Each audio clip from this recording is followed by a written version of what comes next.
best late-night conservative talk show in America, Sackheads Radio. And listen, there are no people better on the air to give you the best in conservative talk than Sackhead Sean and Sackhead Clint. And we're working on immigration papers for a certain other guy who happens to work here, too. For those who are tuning in around the world to the best late-night conservative talk, Sackheads Radio.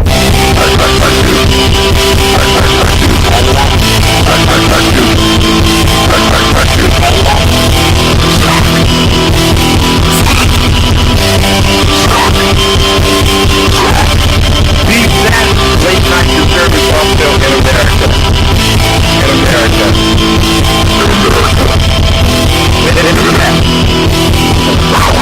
And in the web was a large, I'm pretty sure it was the biggest spider I've ever seen.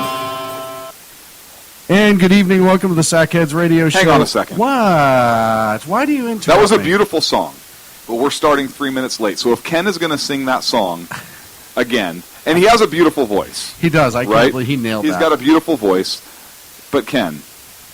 Started a minute earlier. I love your pipes, but come on. Yeah, you got some chops, and we love you. You got some chops. I don't know what that means. We're in the biz. It's an not a industry big term. deal. It's not a It big is the deal. 25th of February, 2014. 15. What year is it? Still 15. Okay, good. Had to I double wish it check was my 16, because then we'd be near the end of the Obama era. Oh, just dream a little dream. Don't sing. Thank you so much for everyone who's joined us this evening at shrmedia.com. Chat room is open. We are excited for tonight's show, as you can tell. And by that, No, we're not. You're not? No. Why were you just dancing? Well, because, did you hear the song that was playing? I'm sorry. Why did you start the bubble machine and hand me glow sticks? I didn't really think that was the time to twerk. I'm just saying. I can't believe you did that here in the studio, but all right, whatever. I can't believe you didn't film it and put that out, is what I can't believe, because that was the whole purpose. Oh, man, so much to talk about this week. How was your week as you're trying... Oh. No, go ahead. No, I'm here. No, please. I want you to try to use the computer while we're on the radio. By all means. This is going to take me about 30 minutes to get going. Okay. Because there's a keyboard now. I know. When did that get there? Well, we install these things when you're not listening, when you're not looking, when you're not paying attention. We put these new fangled devices in. We did get rid of your scribe, and I apologize for that. I know you were a big fan of that. No, I'm happy. Listen, I have a new whiteboard, and I don't mean anything racial by that for all of our white people that are listening, so I apologize. But it's a dry erase board, I guess I should say. Yes. I could say blackboard, but I don't want to alienate Ken either. Right. Not that you're an alien because you're black, Ken, but just going down this road already, you aren't know you? what I mean. No, you're just going down this road No, I'm already. saying it's not. I'm being inclusive. I'm saying that it's not racial in tone. Les sigh. Les sigh. Les prrr. So I'm excited. We have a new whiteboard. We do have a new whiteboard. I can actually put the board up now instead of just doing it on lined paper, which I have my notes on anyway. Right. And we do have a new easel that we made. Liberal Jake put up. Liberal Jake did put up because, and we didn't pay him. No. Because we wanted to teach him a lesson in slave labor, which we need to bring back in this country in terms of getting rid of child labor laws and so forth. And he's kind of cute like a child. So we're kind of just playing. He's turning bright red right now. I'm going to pay for that one later. I love you. Cut his mic. Cut it. Cut it. That's excellent. That's excellent radio. You describe what color I am. No one can see this. No. Well, it is funny. It is funny. It's funny to us. It looks at the like end of the day. It looks like it's the color of a tomato sitting on top of a neck, which is cute. I like that. You look like Bob from VeggieTales. What? The funniest part is it's a slightly darker color than your normal hue. So I think it's nice. About the color you get when you spend about 30 minutes in the sun. Yeah. 5. Yeah, I was going to say, it'd take about 5 to get Jake pink. I meant with sunscreen. Oh. Yeah. Bullfrog. Bullfrog. 52, something like that. Something good.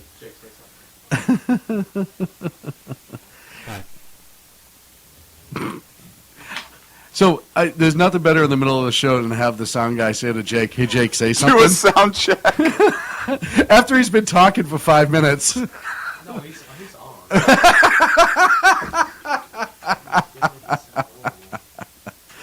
Oh, man, we're still, let's see, 7 minutes in, it's all. Whoa! What was that? Sacco. Oh, no, he's fine. Okay, Oh, he's fine. I'm fine. He's fine, he says. He's fine. Okay. Hey, Tappy Tapperson, you done over there or what? You ready to do this thing? You know I can talk to people on this? Why didn't you tell me this? This is great. I'm conversing with folks right now. Oh, boy. Yeah, why don't you converse with the microphone? Let's give that What's a the shot. microphone for? Listen, I discovered something new. I know. You never told me about this TV. I could actually talk to people on it. We're trying to get you caught up, and I appreciate that. That you're giving it your fullest effort. I twerked this week. I meant tweeted. You I tweeted. tweeted. You I did. twerked too. You twerked earlier tonight. You've been tweeting And all week. you remember that. Yeah, no, it just wouldn't end. That was the problem. The twerk or the tweeting? The tweet. The twerk. No. The tweeting ended. 160 characters, all you had. The twerking. And it was basically just a retweet because I just hit that little arrow button because I know what that does. But I can't speak tweet. Yes, you can. No. No, you do it. You do a really good job of it. Why? Because my nose looks like a beak? No. I don't appreciate this already. Already you're starting with the personal insults. What? Wait, what? How was your week? Great. Good. Next. Let's get into topics. We're 6 minutes. Pay attention to the board. I know, Okay. but there's a lot to talk about. Name one thing. We For once we have 4 standby stories. do have a bunch of standby stories, and we also have all of our regular stories, and then I'm sure a couple will weasel their way in that we don't normally plan on like we usually do. So You didn't have to look over at Jake when you said weasel. sorry, Jake. You okay? I'm fantastic. Okay, good. You are fantastic. How are you doing this week, Jake? Because obviously Clint has so much to say about it. It was great. What can I say? How are you this week, Clint? Jake? I'm doing quite well. It's been a good week. It's the end of my work week, and I'm pretty thrilled to be spending it with you guys. Well, yeah, there's no other way to spend it, really. There is a way. I could be at home with my lovely wife, but instead I'm here. I could be getting this abuse for free at home. Instead, I'm paying for it double. So. Well, after we made you buy dinner, we figured we had to do something nice for you. So, yeah, if everyone remembers Liberal Jake, he's been on the show a couple times. He calls himself Liberal Jake. We proved to him time and again that he's not nearly as liberal as he likes to Right. think he is. When you throw a guy on the spot to invent the name that he's going to go by for the end of time, that's just what I went with, and I'm constantly flawed for it. You've been liberal Jake to us for quite a while. Couple years. Couple years. On the show last year. Right. Right. Right. And you've been on, 3 or 4 times now? Yeah. Political science degree? Sure. I think being on this show is kind of like pain, right? Like you naturally forget it. And then you come back and you're reminded That's me Thursday that morning. it hurts. Yeah. Right, which is why there's bourbon. Right. And then which is why it's going to take you another 3, 4, 5, 6 months before you come back. Yeah. You think that's short? No, yeah. I think that's about No, that's about I'll just move right further away. Before we No, you won't, because then you can't stumble home after the show and drinking with us. Just a longer walk. We'll get you home one way or the other. Or at least as close to home as we possibly can. And this is pretty much it, right Yeah. here. It's my new home. I heard about rent. It's pretty cheap, so Yeah, well, set up shop. Yeah. We do what we can. I just, you'd have to occasionally move your cot so we can get to the file cabinets and back. The office manager needs to get Now, those, hang on a so. second. Somebody from the chat room just called you out on something, Jake. Okay. They said that you're abandoning your wife and that this is not good. Well, There's room for her too. Right now, I disagree right now- with that statement. Oh, okay. you're saying Right. it is good that he abandoned her. Right. Okay. Abandon's a strong word. I'm just choosing to have interests outside the home. Just, Whoa, now, Whoa, just interest not in it. wait a minute. Wait a second. It's Hang a on. family show. Yeah, I don't know where you're going with that right now, and if your wife would appreciate that. Listen, we'll say you were here with us. Okay.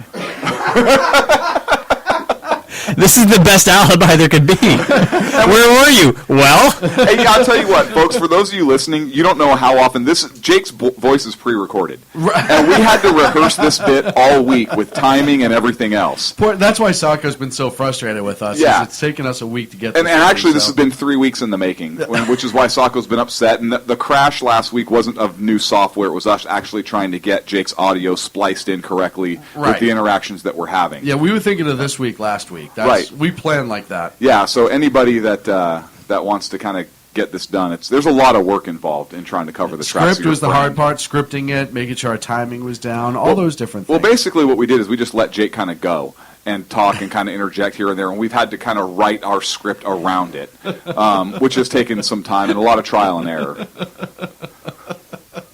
We couldn't be that organized if our lives depended on it. When was the last time we ever planned anything more than, 3 days out? Vegas. Okay, besides Vegas for Freedom Fest 2014. Wait a second. You asked me a question. I answered 15. it. You can't alter the question. No, I can. What are you? It's called a follow-up. It's a follow-up, yes. Stop defending him. Thank you very much. Okay, then that last time you planned something longer than this? Yep. Your wedding. No. I wasn't involved in any of that. That's a good point. I told you the story before. My only demand is that it was either after 4 o'clock or before 7 o'clock so I could watch the Red Sox game. Because when we picked the day, I didn't know what time they were playing that day. I think there was also demand that your shirt not be tucked in. Yes. That had to be a I theme. couldn't be tucked As in. I look at two grown men that still haven't figured out that the long sleeve shirt goes on the outside, not underneath the short sleeve shirt. Wait a second. I mean, you guys late for class? You know, Oh! Well, some of us don't want to look like we're 50. okay. I'm stuck with that. Who's the youngest looking dude in this room? Sacco. Sacco. That is not true. All right, not true. You You don't can't. think- no, You that's can't have. true. No. Not with that amazing facial hair. All right. You know, We're again. going to tweet a couple pictures. gonna out. tweet That takes all the fun out of radio. You know. Well, hang on a second. Besides, now the script's getting more intricate. That you had You want me to hold up a newspaper, and that'll. And that was the best part to cut in and respond to. Remember that? Because we were like, how could we Photoshop that in? And all those things. Egg, I'm sorry. I didn't realize we were insulting the over 50 crowd, but apparently we were. So there goes that part of our demographic. And which is, I think, just you, Ag. No, we just need to offend we more, love- but we offend love more you. demographics. Yeah. Really offend some people. We do that we a do lot that on every the show. single week on the anyway. show. Just Don't making give sure me we're hitting that. everybody. Okay. Oh. You ready to the get- Democrats plenty. We have Whoa. 8 seconds. What do you mean am I ready to get going? We have 6 more seconds of Well, I General didn't Jack realize he Asbury. was going to throw a slam out like that at the end. Lord. Or All right. respond. No, I'm not going to dignify that with a It couldn't be a statement. surprise if it's pre-recorded. I knew he was going to say that, too, because he Hence pre-recorded the it. bit is funny. Oh, that's what this is? I'm killing myself over here. This is great. We don't do this for anyone else. This is true. We put a lot of effort in when you come on. And we appreciate This is it. what effort looks like. So net Imagine neutrality. if you didn't try. Nice segue. He's just reading off the new board. Try. Well, I have to read off the board. What is there to try about it? It's net neutrality. What am I going to lead in and be like, well, I appreciate the fact that you were able to join us because we talk over the internet. By the way, speaking of internet, Speaking of internet, tomorrow the FCC Yes. Commission's going to take up a vote to decide the fate of net neutrality. I bet it's not going to be along partisan grounds. 3-2 would be the partisan line if it does. Well, that was to get the vote going, right? Right. What do you think the vote's going to be? I think it's going to pass. What numbers, I don't know. I think it's going to pass because the FCC wants control of the Like internet. 3-2?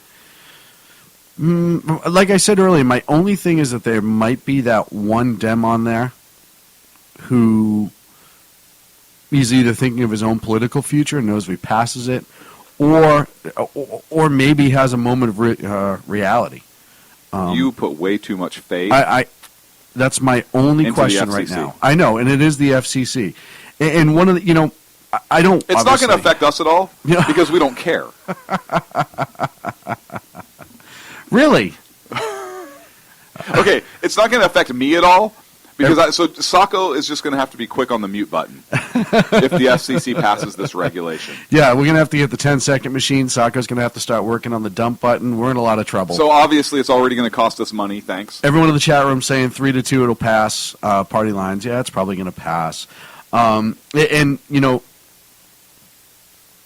the biggest thing that they're trying, they phrase it as, or they're trying to form it as, is it keeps the bigger communication companies from slowing down the internet or speeding it up, depending on who uses what, so they could push different things in different direction, and that's what it's phrased of. But we always talk about bigger picture. And what the government does when it actually starts getting a hold of something and it gets its fingers into it, they never just stop. They just never stop on the outside. They just can't stop themselves. It's impossible. And you look at some of the other industries that have been regulated, and you look at cable, prime example, what they've done with cable. And whether you like cable television companies or you don't, the fact is they can charge whatever, they should be able to charge whatever they want for their product. It's their product. If people don't want to buy it, they don't want to buy it. And that's something that's concerning because they've completely destroyed, not destroyed, but they've really hampered a lot of the telecommunication company. And I think this is going to go beyond that as well. I think once they have their hands into it, you have to start worrying about regulation of speech over the internet, which, and not just hate speech or people trying to join ISIS or anything like that, but shows like this, shows not like this, just about anything is my biggest concern, is that they're going to start going after that. Listen, if they start regulating what we can and can't say, if they hold us to FCC rules like terrestrial radio, we're kind of in trouble. Well,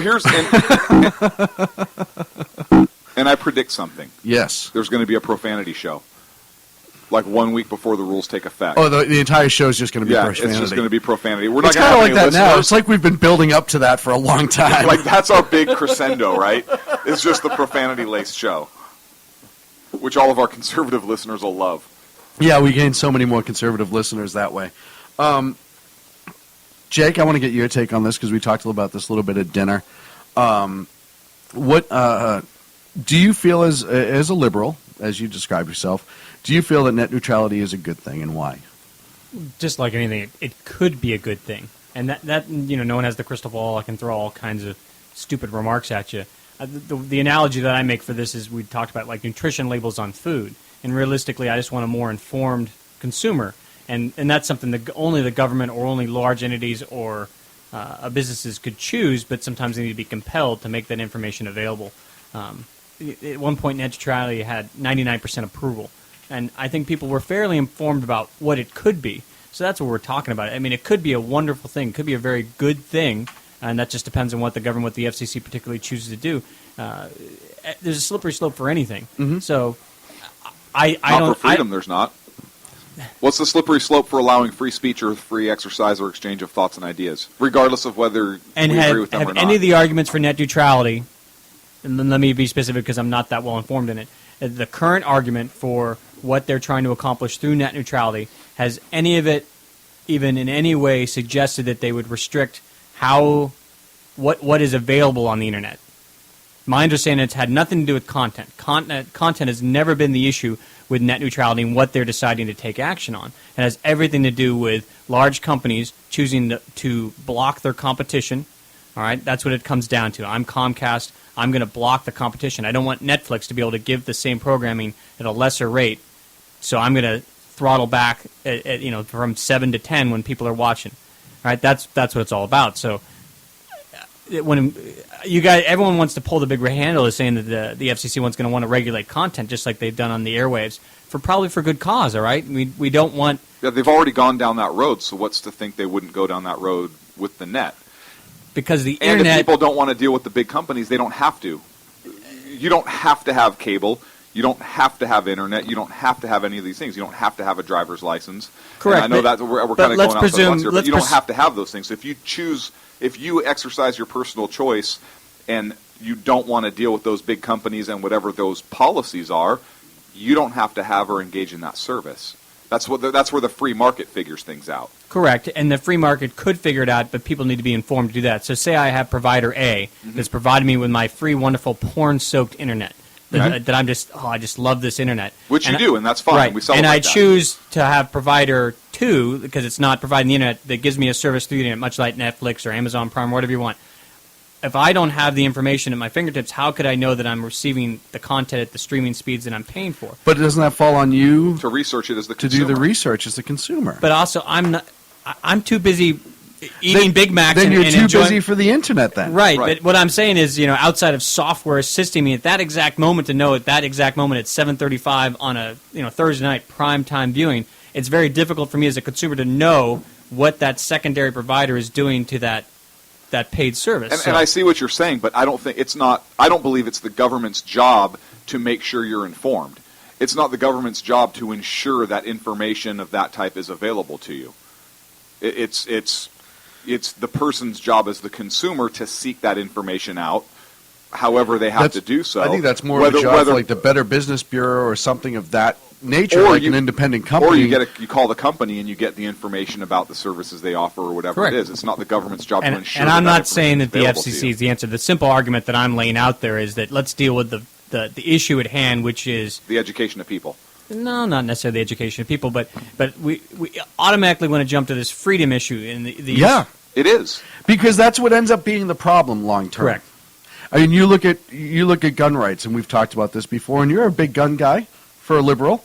I mostly prefer little guns because they carry more bullets and I'm able to shoot them Okay, more often. But And there we go. And hence, liberal Jake is not a liberal, and we've proved it here again. But the same thing with average citizens, especially in the state of California, not being able to regularly obtain a CCW or be able to carry their weapon for protection. It started off with what they phrased to be for the good of the people. Oh, we have to limit this because people are getting hurt, blah, blah, blah, blah, blah. It's never really curtailed that, but somehow it keeps getting pushed further and further. And that's a right specifically guaranteed in the Constitution, as is the First Amendment. And we look how restrictive 2A has gone. And you look at, I mean, we had a guy in New Jersey we talked about last week who was arrested for a Queen Anne muzzle loader. I mean, and that was exactly the type of gun that was foreseen by the founders in 2A.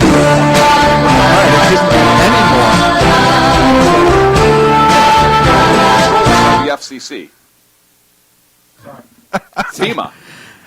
FEMA controls the FCC, and we just Jason Miller pointed that out to us in the chat room, which is controlled by the executive branch. That's kind of a big deal. Mm-hmm. What do you think? yeah. So when you say, well, why does everyone pull the big red handle? Because we've been down this road with other avenues. Right. And to be honest, the internet is kind of the last free bastion of free speech in a lot of ways for people to communicate. Right, so long as it's in the form of a cat meme or things like that. Right, but even, I mean, for 15 years now since it's really been up and coming, it's been the way for people to communicate with each other, to network, to start grassroots movements, et cetera, et cetera. And that's the thing I think the government fears a lot of. And they should certainly fit in. And me, just simply as a moderately informed consumer, the one thing that is routinely frustrating with the internet is it's a tremendous amount of information, and a lot of it's bad. And that's the difficulty. But that's why people have to do their research. I know, and you don't need to jump right on me, okay? We're in agreement about this. I'm just saying that it's a wonderful source of information, but I know that if I go to NBC News or pick up the Wall Street Journal or things like that, I'm not saying it's necessarily perfect information, but there's been an accountability, things like that. That's the same kind of argument for the internet, that if I'm choosing to go with provider A and get service B, so let's just say Comcast and I'm using Netflix, a very common situation, that I know that they've been vetted in a certain way and that service isn't going to be hindered, just like I read an article in the Wall Street Journal, a reputable source of information. I know that they print something falsely, that's going to be, there's going to be reparations for that, versus just reading off from some internet webpage that has no accountability.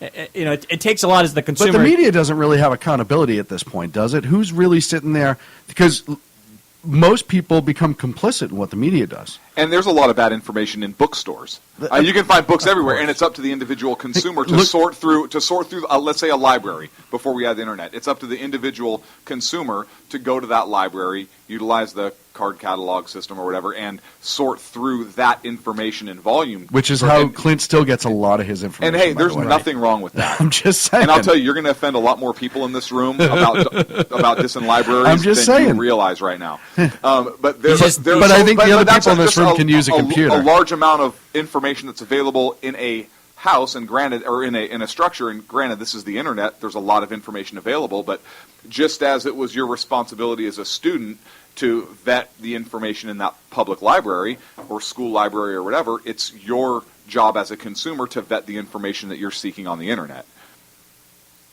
Right. I'm in complete agreement. To bring it full circle, my simple point on the argument is that what we're discussing with the FCC attempting to do, a lot of us could be, if it wasn't the FCC and it was an independent media group or an independent reporter group or looking and doing research and providing that information, it's just Sounds to me like you just created a company. right. A totally awesome company that they'll have no Private problem. sector company that people could subscribe to you an to internet vet the watchdog information. group, exactly. Right? No, I'd love to. Well, they get Look, to but it. that'd be a private. Use the free market system, But there's baby. a private sector answer for a Right. potential or a perceived problem. And the answer, like you said earlier when you were talking about all the different, I mean, you look at mainstream media, well, they'll let anyone on and discuss it. Look at what happened with Benghazi, Susan Rice. All five networks said the same thing. It was because of a video. We knew that wasn't true, but they still allowed it. Nobody questioned her on it. Nobody pushed back. So media is not held accountable by any stretch of the imagination. Ask Brian Lums if he's. No, I'm just saying. It takes time. It takes time to vet information, and in Right. a 24-hour news cycle, bad information is going to get on the air. Bad information is going to be printed, and that's the and world bad we live in. information is going to Bad show up on the information is going internet. to be tweeted. But a lot of good information shows up on the internet that never makes the front page. Like shrmedia.com. Right, that's one great site to go to. That is true that oftentimes gets ducked by mainstream media for one reason or another. So, you look at prime example is us, Pundit Press. Pundit Press has a bunch of great stories on it that don't hit mainstream media, that are factual, they're research, there's history, there's knowledge, et cetera, that never gets hit in the mainstream. Why? Because the owners of the mainstream have a tendency to forget what their job is and have a tendency to push agendas, personal or otherwise. And if they're vetting the information for true or false, they may think something is false and pull information off when it may not necessarily be false. And I'll even do the ridiculous argument of you may have an article on creationism and they believe creationism to be false, so they pull that information off. And I know I'm going to an extreme example there, but who is responsible for vetting that information or for deeming it to be true or false or and whatnot? who is It should responsible? all be available out who there. would be responsible for ensuring that the airwaves stay free, that the internet stays free, that people are allowed It's to the exercise? people's responsibility. It's the people's responsibility. Yes. Okay, but who's going to physically accomplish Well, that feat? The FCC, because they are part of our government, and granted, they're not elected, those FCC folks aren't, they're appointed, but they are representative of our government, and their job is not to control or restrict or limit our Correct. freedoms. So isn't that the possibility of this vote, that they could then take a stake in the internet and ensure that it stays This free, vote it stays shouldn't even open? come up. Okay. This, If you're this going is to pass not a an law, area it should be for passed by Congress. Right. If you're going to do something like that, it Oh, needs we to don't be want passed those by Congress. nitwits involved in any of this process. Well, But sometimes right. we need But a that's our sharp group of process. But that's their bureaucrats. job. Yeah. A sharp group of bureaucrats? Did Yeah. you just say that? They exist. Where? They're out there. I don't know. Name one in there who's You're sharp. just hoping now. Right. Hope is not a battle strategy. That's what makes me liberal, Jay. Hey, wait a second. Hope is a battle strategy, and it's coupled with change by some folks. We're up against a break. When we come back, we're going to cover terror block with Liberal Jake and more here on the SHR Media Network. Back in 3. You just bring me up.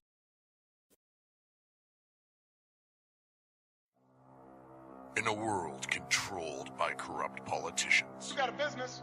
That you didn't build that. a team of ordinary men emerge from the ashes to give voice to the voiceless and hope to the hopeless. Sackhead Sean. Dude, I'm not saying calf for the stupid pro. Sackhead Clint. All good friends of ours usually show up drunk. Also starring Sacco as the producer. I'm a little bit drunk, 'cause I'm drinking. They are the Sackheads Radio Show.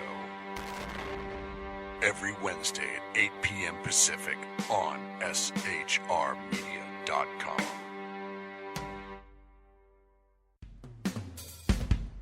This is Tammy Jackson, inviting you to join me on The Tammy Jackson Show every Tuesday night at 7 p.m. Pacific on the 405radio.com. Put down that remote and tune into the show that covers politics, guns and the Second Amendment, religious liberties, sanctity of life, the military, and more. I host newsworthy guests and work hard to be a conservative radio show that's not like all the others. So save Tuesday nights at 7 p.m. Pacific for me, Tammy Jackson, on the 405media.com. Who listens to the Andrea Kaye Show? Let's find out as we eavesdrop on listener Roger Johnson in Encinitas. You know, if our policy is going to be bring any child who comes across the border and says, "Coordination, we have to take them Okay, so apparently Roger fell asleep in the middle of my brilliant political tirade, and now he plans to sue me because I put him on the air, sleeping. Obviously, he's a liberal. Snoring, not an option while listening to The Andrea Kaye Show, Tuesday mornings at 11 on Financial News and Talk. You know I'm right. Y'all know I'm right. Hello, I'm Matt, a student at Hillsdale College. Here's Hillsdale President Larry Arnn on the continuing relevance of the Constitution. Many argue today that the Constitution is outdated because it addresses problems peculiar to the 18th century. Some parts of the Constitution do read rather quaintly. Consider the injunction against titles of nobility in Article 1, Section 9 of the Constitution. But is that so outdated? The purpose of the injunction is to prevent the government granting special privileges to some for partisan reasons. This strikes at the heart of the rule of law. The crony capitalism so common today is a place where the government bestows favors and tax dollars on some businesses to give them a leg up over others. This is exactly the kind of thing the Constitution was meant to prohibit. The Constitution is not so outdated after all. This Constitution Minute was brought to you by Hillsdale College. To join the national conversation on the Constitution, go to constitutionminute.com.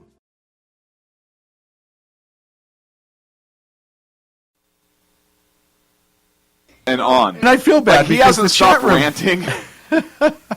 Like the entire break. The reason he was ranting. These two chuckleheads are just smirking and daggering at their keyboards with their little hot fingers, exchanging with the chat rooms. And they all just jump on my liberal back. That's okay. We can carry you. Well, and part of the reason is, you know, and I defended you, I think, once in the chat room where somebody said that you were some sort of mentally deficient, and I said no. Okay. I just one of the reasons we like having you on is we like to have the opinion of the other side here. Let's not call me the other side. Let's just call me a different side. Okay, of a different side. I live in a political hexagon. There's no square, no lines. Political circle. Yeah. We'll put you in a political circle. Ooh. But this is how we talk about it all the time. This is one of the things that the Congress doesn't do well enough. This is circle, would he be on a political radius? Ooh, that was really good. You like that? No. I don't know where I pulled that out from. I just Googled circle real quick. But this sort of back and forth is how problems get solved and how ideas get hashed and stuff like that. So what are you even talking about? Why right Jake now? is here and why? Because we like him. Well, but because he usually brings the benefit? Beer. Well, he built an easel for us tonight. So. He did build an easel for us tonight because Sacco had a fit and destroyed our last whiteboard. Threw it up against the wall, stomped on it. He rage quit last week. He did while we were trying to get him back into the cage. He kicked like a mule. It was ridiculous. What are you doing over there? Sacco. I'm testing stuff, man. Well, you have something unmuted because I can hear it echoing. What are you doing? That's better. Thank you. And what was perfect about that is he was talking and I didn't hear anything in my headphones. That was the best part. I think he does this just to mess with us because half the noises that come through our headphones don't go out over the air. And I really think this is his little cute way of getting even with us. He's like, oh, really, jackass? You're going to say that about me? I'm just going to echo your own voice on a split-second delay in your head so you start stammering your words. There you go. How's that for 5 minutes? Huh? Funny guy? Sitting over there all fat, bald, and funny, huh? Stammer your words a little bit more.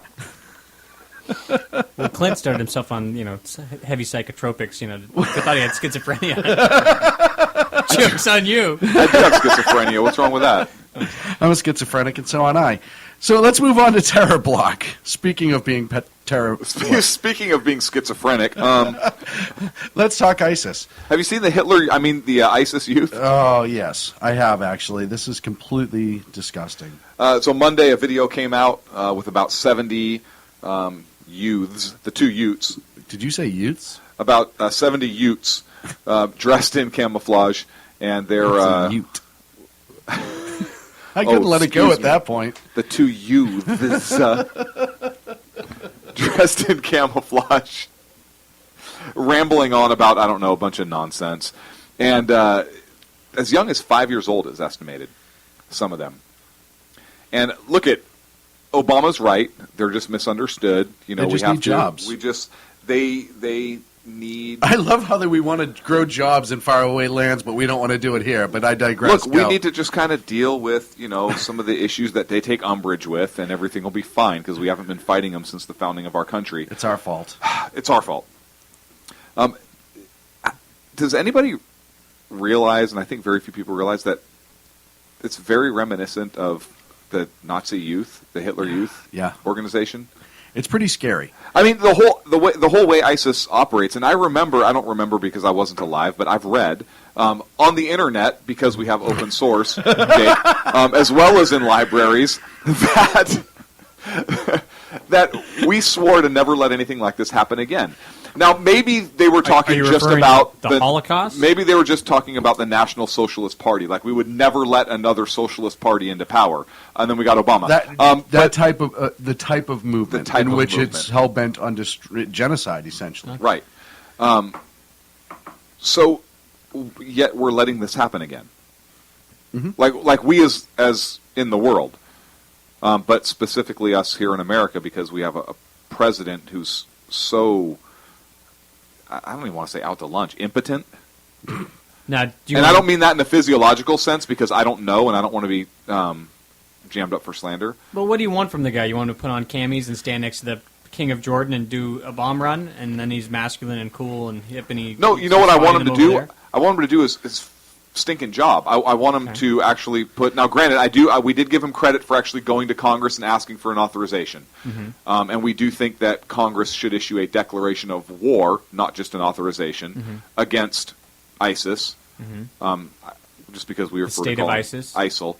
And why can't we... Where does it say we have to declare war against a particular country? I'm just asking for clarification. No, what you want. Declare war against the terror group ISIS. Okay. And actually go put boots on the ground and go kick some ass. Should we done that in 2001? Because we didn't need to declare war then on certain... We should have. Okay. Yeah, we absolutely should have. We absolutely we're all on should the have. same piece of absolutely. paper Yeah, no, we don't have different standards for Bush or Obama.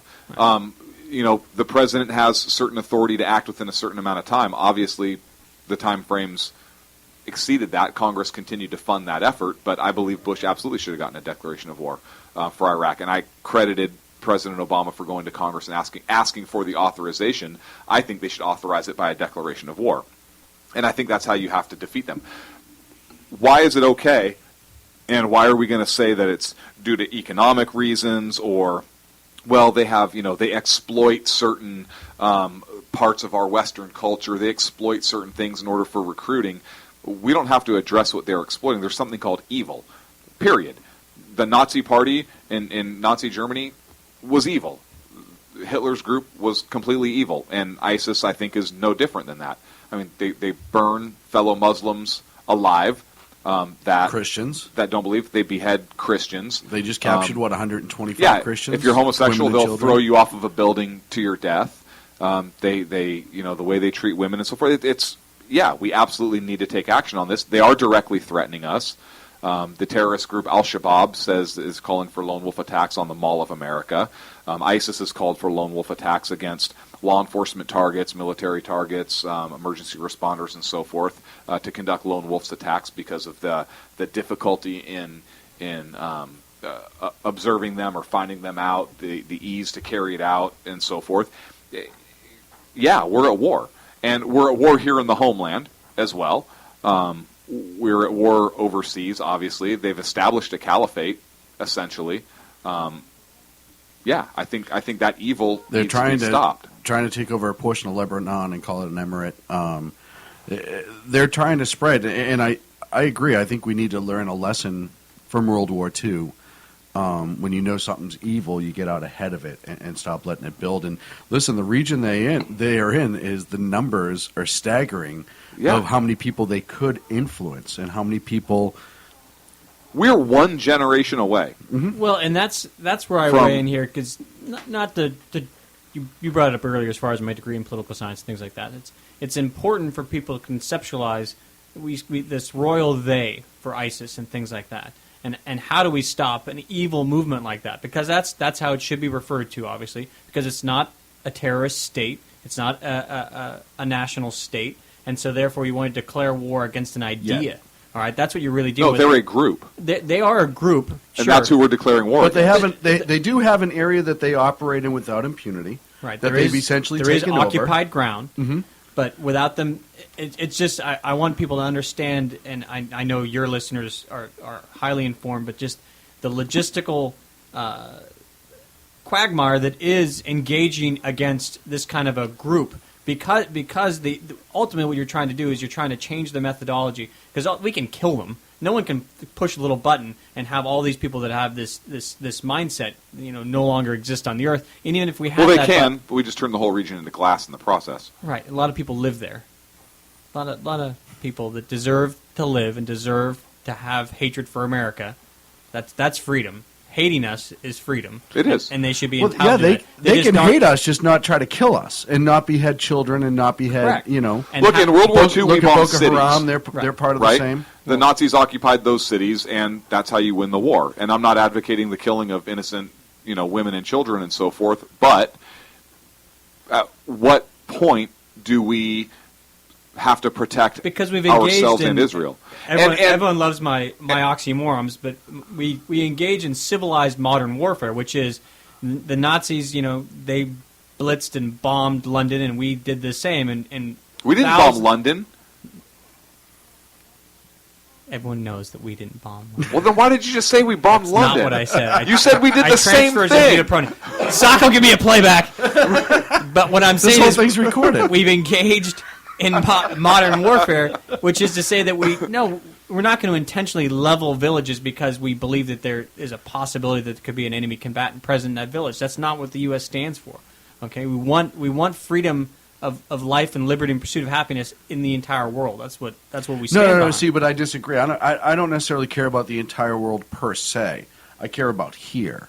Right. And I'm It can not be saying both. that we don't need to be cognizant of that, but I'm also saying that at some point, if we are going to wage a war, we need to actually wage a war. Absolutely, and just because that type of war hasn't not been fought before does not mean that we don't have the ability to fight that type of war. We've fought that type. We've been fighting that type of war for a decade. Those We've have fighting been Afghanistan. conflicts, and you can't. That is not a true war. Those are conflicts. They're very isolated, and granted, war should have been declared. But if you want to fight this type of war where you're going in, look, if there is a village that terrorists have fortified, I don't care if it's a mosque or a school, it's sad, it's unfortunate, but we cannot have our soldiers and our people here in the homeland endangered because those shot callers are, calling for lone wolf attacks or whatever, coordinated certain things here, putting out Inspire magazine, teaching people how to make whatever devices they want to make to attack us here at home.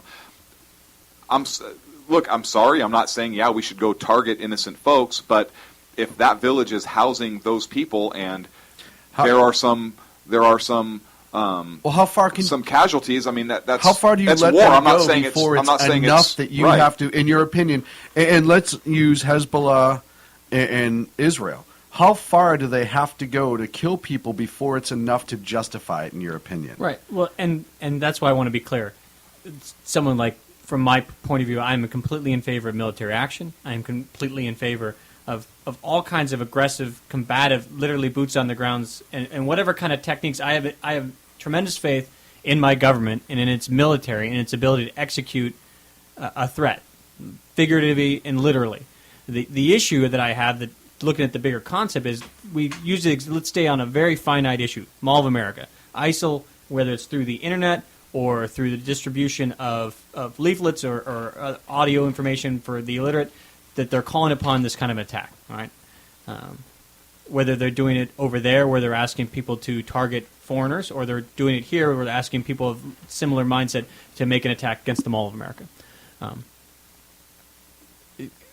Having a military invasion of a certain location isn't going to stop that idea, all right? So we're going to be under constant threat because that idea is out there. So I'm having a difficult time explaining myself, where you have this process in place, and that's where they have the advantage, because their terror tactic, or their tactic of using soldiers, for every one of us that dies, that's a victory. We can kill thousands of them, but if they kill one Minnesotan in the Mall of America, then they've got that capital on us. So There's no amount of Green Berets and Army Rangers and that in the hills of any of their occupied territory that will be able to combat the idea of them trying to motivate American citizen that has similar ideal taking action, whether it's an AK on the White House lawn or in the Mall of America. So here's the difference. You cannot kill an idea Correct. or an ideal, but you can kill those willing to carry it out. Right. Right? So are you going to do Thought Patrol 1984? I'm talking about U.S. citizens that might just wake up one day and decide, yeah, I believe in the cause and I'm going to take They action. can, and then you know what? When they start taking action, that person gets killed. Right? Because once they start that action, you're going to have law enforcement respond, Absolutely. whatever forces respond, and that person's going to get killed. You can't kill the idea of violence. You can't carry out the person that has an idea of committing whatever crime. Right? It's not against the law to have an idea to commit a crime. But once that's put into action, now you can take action. Right? Law enforcement can respond to somebody once they have put that into motion. Not against the law to think about burglarizing a house, which I think is actually an infraction or a misdemeanor now in California. I don't know which. I think it's almost legal. I think it's just like a $5 fine. Right, so you're not going to get rid of the ideal. You're absolutely right. But what you can do is those that have demonstrated the intent and the ability to carry that out, you can kill them and their support structure. And if you have lone wolves attack pop up here in the United States, in Minnesota or wherever else, you kill them.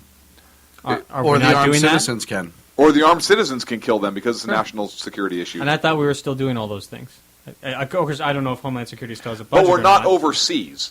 We have no boots on the ground right now fighting ISIS. Right? Okay. We don't have a dedicated military force in terms of troops over there to fight and engage on the ground. And you have to have that. You can't do it by airstrikes alone. Okay. And that's where the true waging of a war comes into play. Look, I know a lot of people in this country do not have a stomach to send more boots over into the Middle East. But this is a major threat. And I mean, not only to France and our Western allies over in Europe and in the region, but to us here at home. And if us putting boots on the ground is able to take out their upper echelon, take out their troops, destroy their morale, and kill them there, you don't think it would have any effect on those willing to carry out attacks here? I think it would affect some. And then if they do pop up and carry out attacks here, well, then we address that when that happens. Right, but absolutely it starts over there in destroying that caliphate that they've established. I'm just trying to point out the ownership of the same chain of logic that we had earlier with the FCC debate, where we talk about how if the FCC votes to take a look at how the Internet is presented, then that can result in a throttling of freedoms or control of how the Internet is. Much like if we choose to send soldiers and deeply embed ourselves in a ground war, then to say that, if that causes a dramatic increase of terror attacks at home in direct response to that, because we can all agree that's one of the reasons they hate us, right? So we don't take action because we're afraid? I'm not saying that. Just what I'm saying is that we have to discuss the whole argument. I would argue that those attacks are coming one way or the other. Absolutely. We've been fighting terrorism since the founding of our country. We've talked about it here before. The pirates of Tripoli were Muslim. They attacked us when we no longer were under the protection of the British Navy when we fought our revolution because we were Westerners. Jefferson and Adams asked the Pasha when they met him in London why they attack and enslave us. We've done nothing to them, and they said it's written in their book, the Quran, in order to attack and enslave those that don't believe that way, which is why Jefferson bought a Quran in the first place, because he wanted to understand what the enemy was thinking. Not like a lot of the left likes to point out that, he was so tolerant. I mean, he was very tolerant, but that's what started his own research into the Muslim faith. So we've literally been fighting them since the founding of our country. We paid tribute to them to stop attacking us under Washington and Adams because we were a brand new country and we didn't have a navy to build up and go kill them. Jefferson finally had enough, stopped paying tribute, and sent the Marines to Tripoli, which is when they finally started. So we've been fighting this literally since the beginning. So This isn't something like if we go over there and send troops now and kill them that all of a sudden they're going to be more pissed off at us and start doing more things. We began this conversation, though, where you said that you've identified it as quote-unquote evil. Right, and I believe it is. And I'm not going to negotiate that point. I'm just going to be in 100% agreement. But there's lots and lots and lots of other evil out there in this world, whether you want to point to an easy place like Africa. Mm-hmm. Are we just upset at ISIL because they have better Twitter feed and they have more social media out there calling for attacks? No, and we talked about but that's why we need the FCC to regulate this stuff. One at a time. No, I'm just kidding. You have Boko Haram that's wiping out, but Boko Haram is very, very close with Al Qaeda. and ISIS, they're all starting to integrate, as well as the one in Somalia there who called for the attack on the Mall of America, Al-Shabaab. Al-Shabaab. That's a great restaurant. They do like kebabs and stuff. Great naan. Yeah. They have great naan. But they're starting to consolidate because even though they may not be wearing the same uniform, if you will, they work under a lot of the same principles. They train in a lot of the same places. They communicate regularly. I agree, and I did a whole segment a couple weeks ago. No, it was actually when you were out. Oh, you? Yeah. Thank you. Sorry, Goose. About how Boko Haram is just flying under the radar, and we as a nation are not paying attention to it. Meanwhile, they're massacring thousands of people a week in Africa, and I agree that something does need to be done about that as well. So I think that you do need to have an open front on that, and you do need to go after it, and that's when you need to engage allies and get allies involved. And yeah, we're all about allies in the Middle East for ISIS, but not much is going on with Africa, assisting with them. Just like when we tried to go into Somalia, we did it half-heartedly, and it came back to bite us on the ass. So what's the bigger threat to us? Is it ISIS, or is it the groups in Africa? Again, I'm not dictating military policy. I'm just trying to have a logical chain of thought discussion on: are we targeting evil, or are we targeting immediate threats to us? No. Because Well, so ISIS is not only evil, but they also pose an immediate threat to us, and those two things in combination, I think, necessitate harsh action and direct that's why response. I'm just trying to focus in the laser beam of who we're targeting. Are we targeting people that present a clear threat to us, and that's why we're taking immediate action? I would say yes. Exactly. Like 9/11 was a no-brainer right. because of the immediate action that we took. Mm-hmm. And so with the ISIS threat, we see them drawing, whether it's American citizens or foreign nationals, and trying to pit them against us and creating a logical argument for why death to the infidels, death to America, things of that nature. And they can make a compelling argument. Right? So I'm fine with targeting that threat because it presents a clear threat to ourselves. But just to say that we're targeting evil in the world... I didn't say that. I said this particular group is evil. Correct. I didn't say we're just combating evil in the world. But this type of evil, and it does pose a direct threat, it does need to be addressed. And for me, I don't need the threat to be evil. If it's just simply a threat to my way of life, then I'm fine with engaging it. And I'm not disagreeing with that. I'm just saying this group poses that. In addition to that, I believe them. They're very evil in this case. And I think we have a president that is weak. And I don't think he has a realistic grasp or understanding of what the problem is. I think he has a grasp of what the problem is. I think he has a difficult time with engaging, not knowing what the end game is. You think he really understands what motivates and drives them? Well, lots of people on your side of the circle love to say that he is one of them. I mean, if I listen to the Chuck Lentz on Fox, on Fox News, on 1 minute they tell us that he's a Muslim, and then the next minute is they're telling me he needs to be more like the Muslim king of Jordan. And I think any logical. If he is Muslim, I don't think that's necessarily up. I mean, it's. I'm just saying that we very selective. If he was Muslim, I wish he'd be more like the king of Jordan, because at least then you can respect him. The guy can't win. I'm just saying that the guy can't win. You're right, because he has no strategy. He can't win because he's not going to put troops in there, Jake. And thank you for making our point. I have a question from the chat room for you from Ron. What is your stance on Israel? Do you think...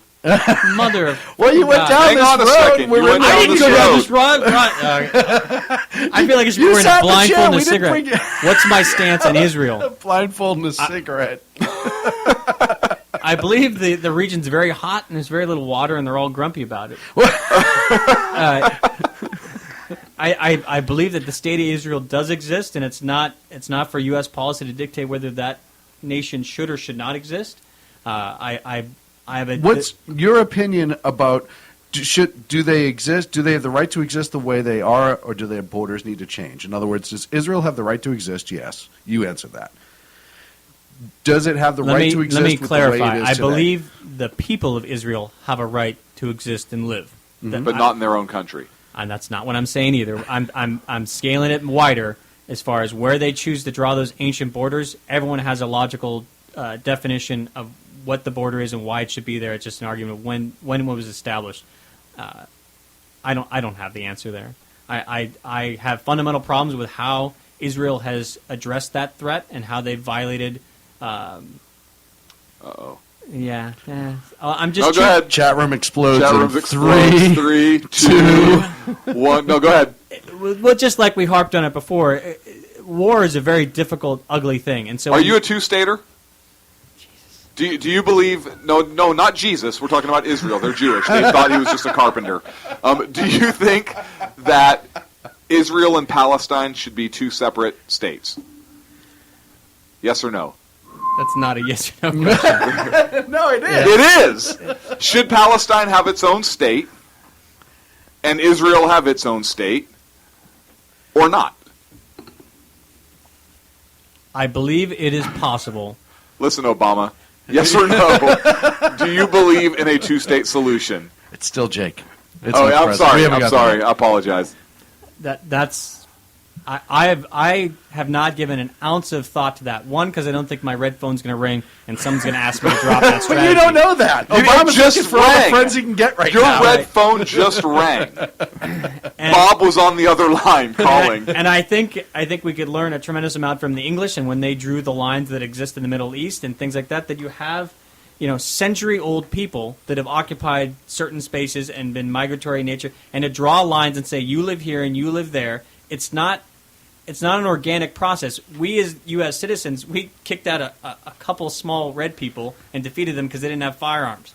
And then we drew our own lines. No, we did not do that as U.S. citizens. The Spanish did a lot of that before we were a country. But what I'm saying, no, don't blame us for that. I'm not blaming anybody. What I'm saying is that you can't apply a technique, a mindset, or whatever language you want to use that worked for unoccupied territory that's only a couple of hundred years occupied by modern civilized man, and apply that to century-old people. We wouldn't have any countries, right? Because haven't most country borders changed due to war and due to conquest? Of course they have. Okay. So I'm just still waiting for it to shake out. When the borders were set after World War II in Israel, should they have changed after that? After the world essentially as a whole agreed, never mind the fact that they were attacked within, 6 days of being declared their own state. Right. Do you believe that those borders should never have been drawn up that way?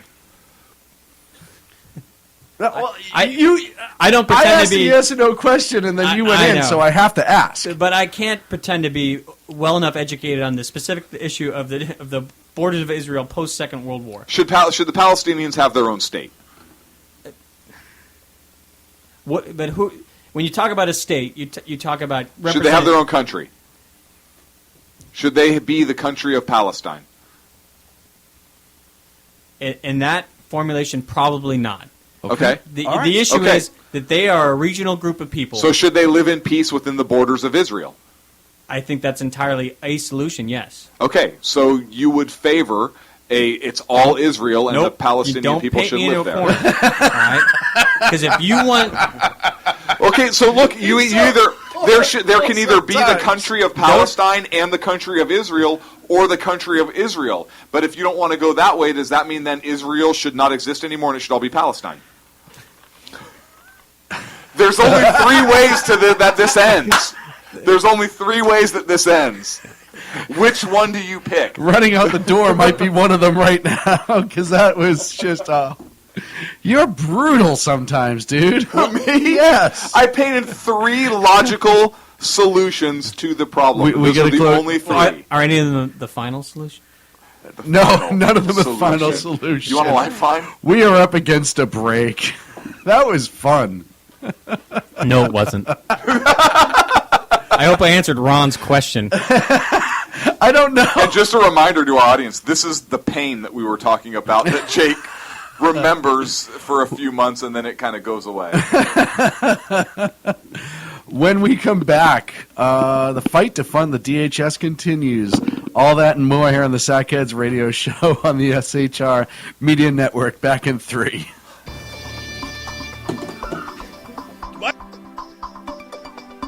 I'm Jason Miller. Coming up on Thursday's Evan Miller Report, I'll be interviewing Project Veritas's James O'Keefe regarding his recent expose of Al Sharpton exploiting the families of Trayvon Martin, Eric Gardner, and Michael Brown for his own financial gain. That's the Evan Miller Report, tomorrow at 8 Eastern, 5 Pacific, right here on SHRmedia.com. Now back to the Sackheads Radio Show, here on the SHR Media Networks.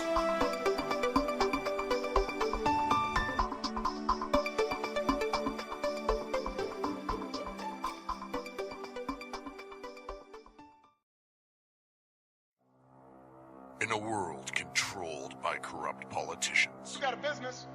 That you didn't build that.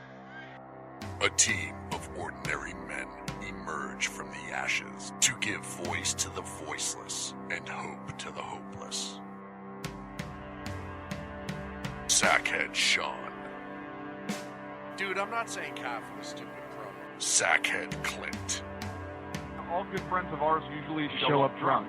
also starring Sacco as the producer. I'm a little bit drunk, I'm a little bit drunk, 'cause I'm drinking, drinking, drinking. They are the Sackheads Radio Show. Every Wednesday at 8 p.m. Pacific on shrmedia.com.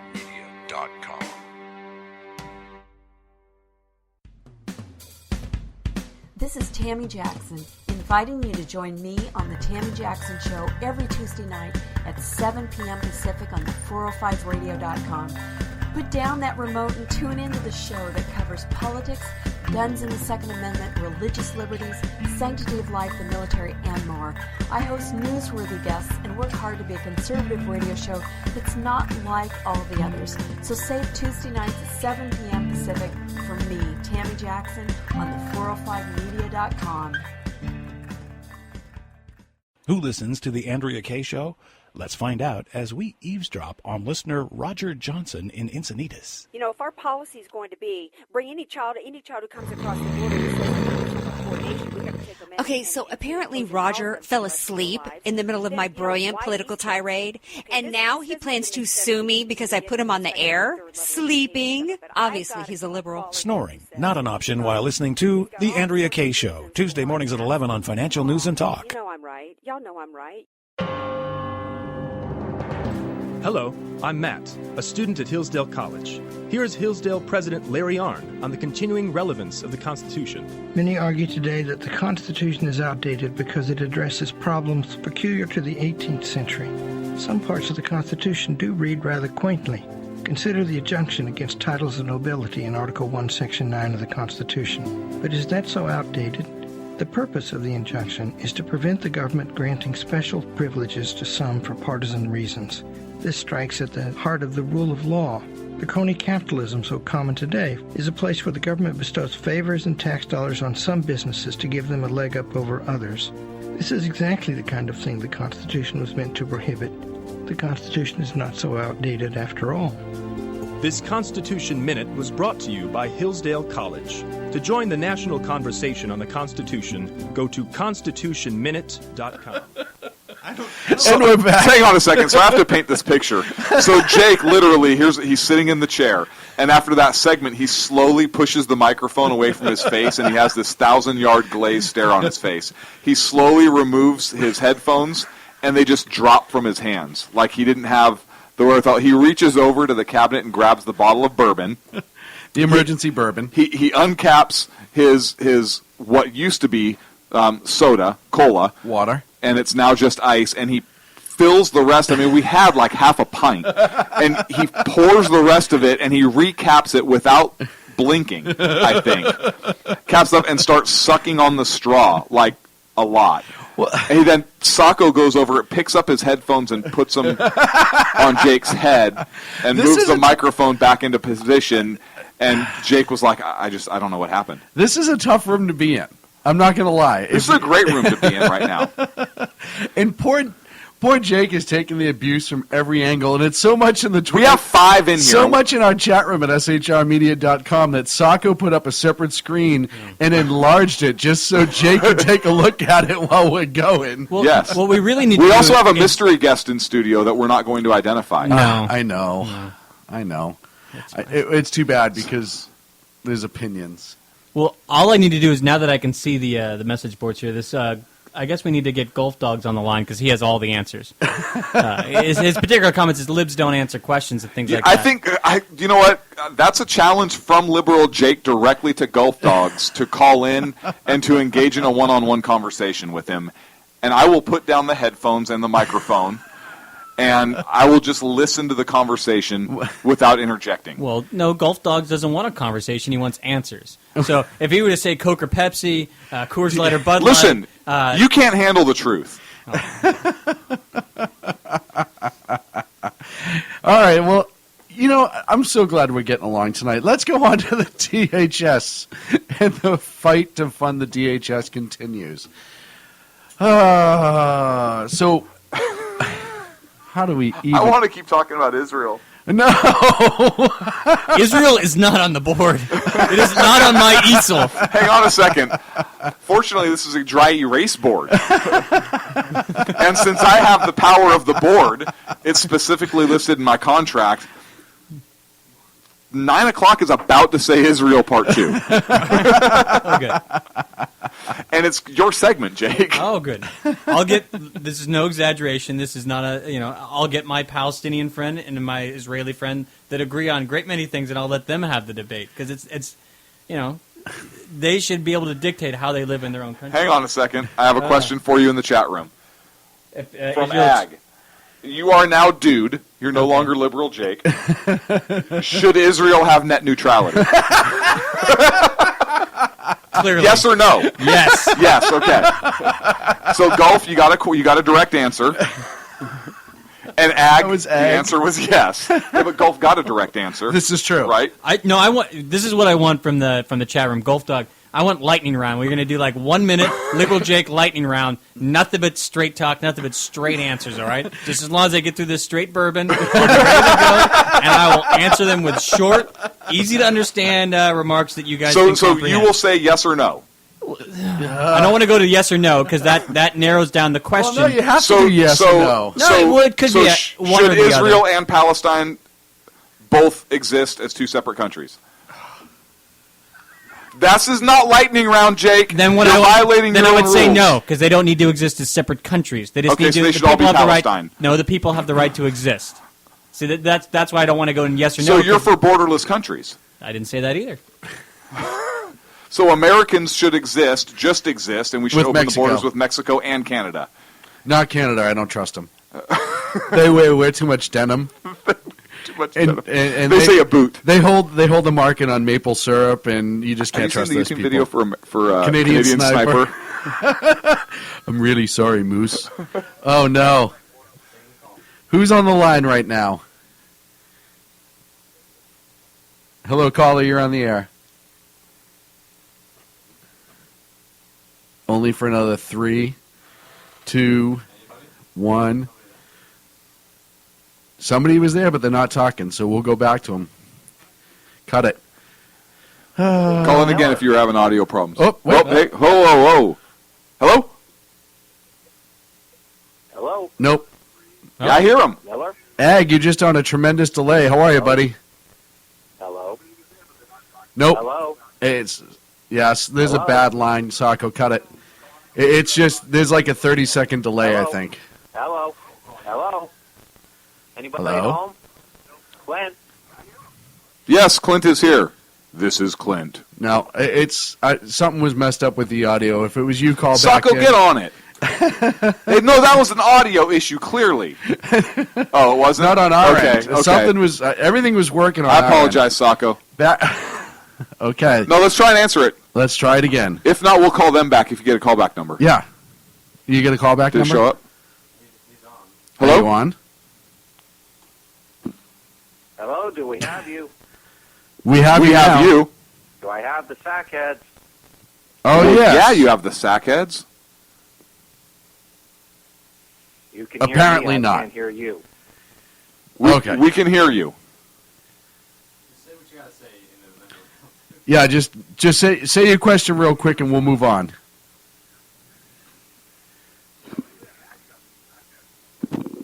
Nope. I still can't hear you. Nope. Yep. Just cut it. Just go ahead. We'll keep moving Excellent on. radio. What did you do, Jake? I'm pretty sure you did something because you don't want to take calls. What are you up to? That's right. You know what? You and your I wonder if folks that just want to control us. I wonder if the government's already passed net neutrality. And Hold this on, is let me go what's check going for on. black helicopter. Was that Hans Gruber? Why's it got to be the black helicopter? Oh, man. I think it was Jason for whatever reason. He wasn't hearing us, but we could hear him. But we do have to move on. We have to talk about DHS. We have to talk about... Well, then talk about it.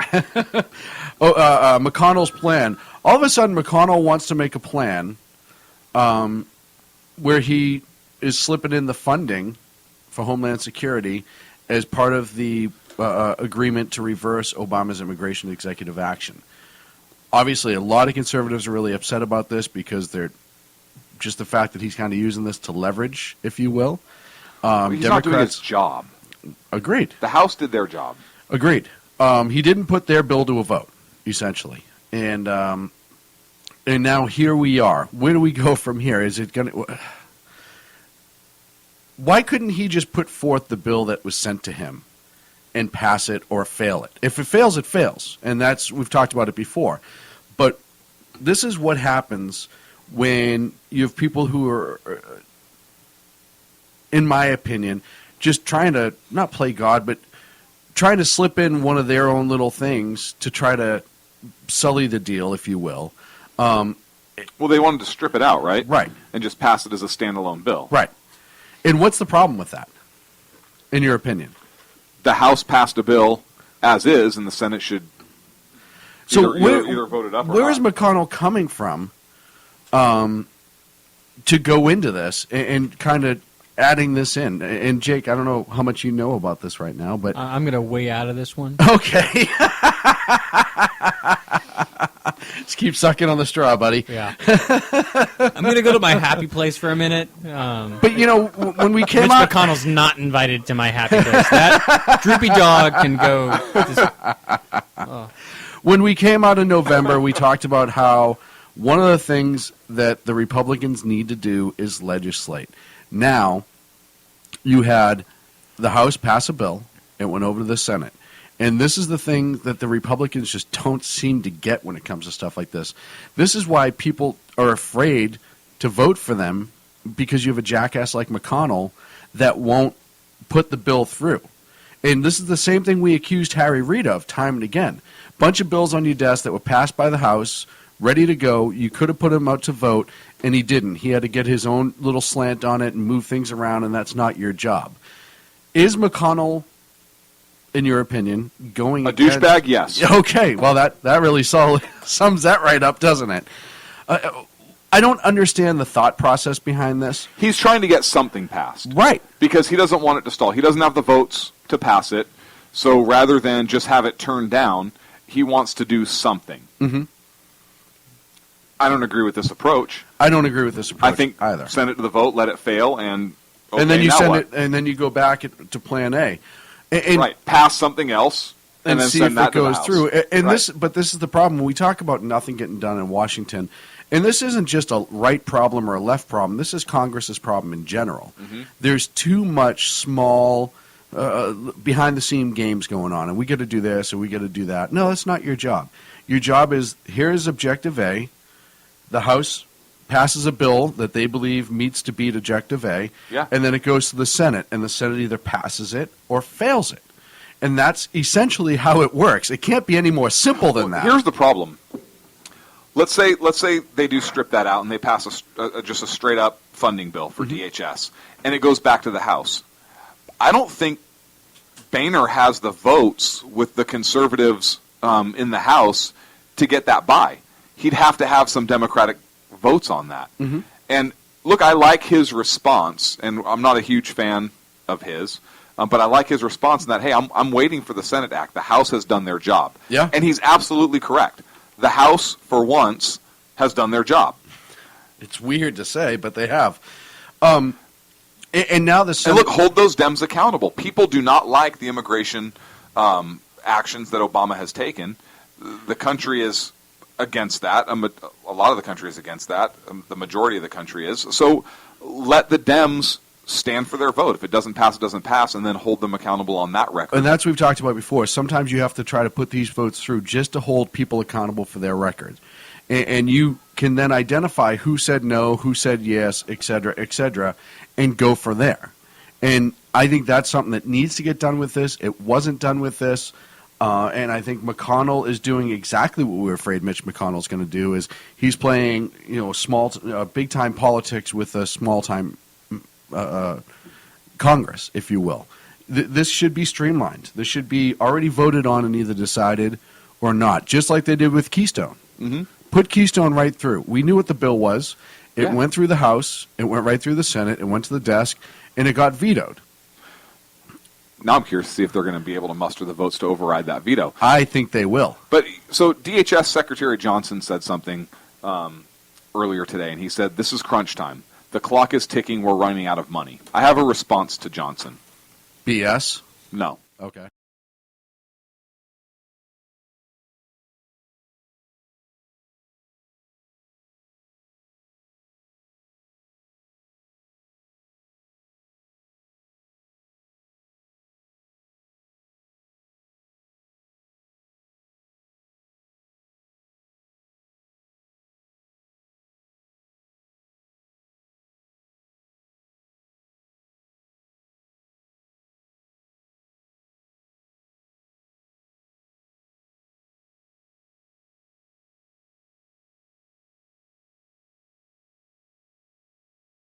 Until it gets going. So that's one of those things to me that they once again they harp on this. So we've seen this with shutdowns too. Oh, they're going to shut down the government. They're going to shut down the government. I'd love to shut down half the government. I think half the government needs to be shut down. And it's definitely one of those things that they need to be more honest about the outcome if we don't pass the DHS funding bill.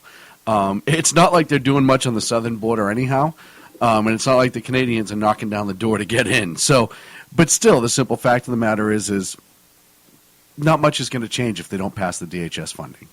It will get passed eventually. Maybe. It will. It may not be passed the way the Democrats want it, but I think it'll be passed eventually. And then once again, it already goes to the president's desk, and it puts him on record as to whether or not he approves or denies it. So, I think that McConnell is a jackass for doing this. I think it's an obstructionist type move. It's weak. It's very, very weak. Which we knew he would be. Right. Before he took over the position. Is that all you got? That's all I got. Are you kidding me with that? Well, yeah. Let's get back to Israel. Yeah, now that we're back on the air, so in the dead space, I answered all the questions. There was a great question. Should the area like in Gaza, if they put a Starbucks, should that be like the Dreamer Zone? Oh, I'm sorry. Was that for me? I think it was for you. And Netanyahu got an invitation to meet behind closed doors with just some Democrats in Congress. Yeah. And he said, "Yeah, no." Yeah, and I'm actually turned him down. I'm glad he did to a point because there was absolutely no support from them at all. A lot of them walked out. Yes, or they're threatening to walk out when he shows and up not next even month. listen to him. Yeah. So wait a second. No, if you want to hear me, you hear me on the floor. Right. Don't try to get to me beforehand and say, well, can you not do this or can you do this? No, blah, blah, blah, blah, Right. blah. I mean, your own people don't all support us because liberal Jake won't even say that he thinks we should exist in the country. I think that may have been something I'm fact-checking this. I think that's something that Netanyahu said on Twitter. Yeah, have said on Twitter he within the tweeted last it to us 30 maybe seconds. But I don't know. I'm confirming this right now. We're attempting to shore this up. So Jake may have single-handedly affected negotiations and dialogue with Israel. Well, I think this is part of the not Jake is not part of it, but I think this is part of the problem that the Dems have a lot of times is they think everything is a backroom deal. And I think Netanyahu's like, no, I'm not here to wait with you backstage. I'm here to give a speech, tell you exactly where we're at, and move on. Yep. Be upfront with everything. Yeah, there's no partisan issue here for me. There's none of that stuff. I don't care if you want to bring somebody in who wants to build a blah, blah, blah. I am here because I was asked to present a presentation about Iran's nuclear program and where it's going, and I am going to do just that. So, he kind of snubbed his nose to the Democrats, and that's kind of their own fault, because if half of them didn't threaten to walk out, maybe he would have had a conversation with them. Maybe in private after the speech if they listened, right? He would have been a lot more receptive. I don't blame him for wanting to walk out. I don't blame him for not showing up at all. Then what are we talking about this for? Jake? No, hang on. As Jake takes another pull of his bourbon. Oh, and I know we're all fans of the federal government. I know nobody's perfect. However, there is one scumbag I want to talk about. State Department official. No, he's a scumbag. Was arrested today, I believe it was, today or yesterday, for solicitation of sex from a minor. And I don't care who you are. I don't care if you're a government official or a hobo. Either way, I think you should do 45,000 years in prison for this sort of action. This guy particularly, and I forget his name, but he wasn't just like a little State Department paper pusher. He was fairly high up, did a lot of anti-terrorism programs, had a lot of control and information, and was arrested locally by a sting operation for soliciting sex from a minor.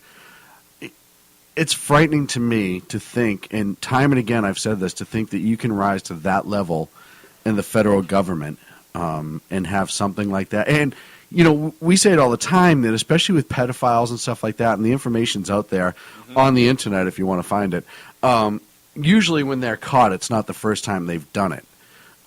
Usually they get caught with stuff like this because they've become comfortable doing it and they're not as protective or they're not as cautious. Yeah, I'm guessing it's probably not the first time he's done something. I'm guessing. We don't know. I'm guessing too. But I'm guessing it's probably not the first based on time. information that you can find and common practices, it shows that this is usually not the first time they get caught. It's just frightening on top of absolutely disgusting. And it's amazing to me that when it comes to like the director of the CIA, they can find out that guy's having an affair, but this high-level State Department official can be soliciting. Well, they did find out. Well, he got arrested by local police department. It had nothing to do with the state or federal government that did it. It was a local cop that did it. You mean the FBI didn't crack this case? The FBI hasn't cracked anything but eggs in 20 years. But it's funny that when you are being politically assassinated, how quickly things can be brought out about what you do in your own personal life by the feds and put to the forefront. But when you work for the machine, if you will, and he's been a long-time State Department guy, they don't pay attention to what you're doing. And he's got all the high-end clearances. I can't remember his name. I had it up here somewhere. So he's going to be able to find kids anywhere. Yeah. I mean, that's the danger. He's got high-end clearances. He will know where kids are and what they're doing, and that's the problem. Can he use satellites to spy on kids? Can he fly drones over schools? I don't know if he had that much ability. Okay. But just the fact that he has very, very high classified passes, and he's not monitored. He will be monitored. Well, soon, he will be now potentially. I think he may be monitored coming up. That is a distinct possibility. He may get a membership into that club if he's found guilty. Go ahead. Have you seen the Iranians were doing military exercises? Oh, really? And they did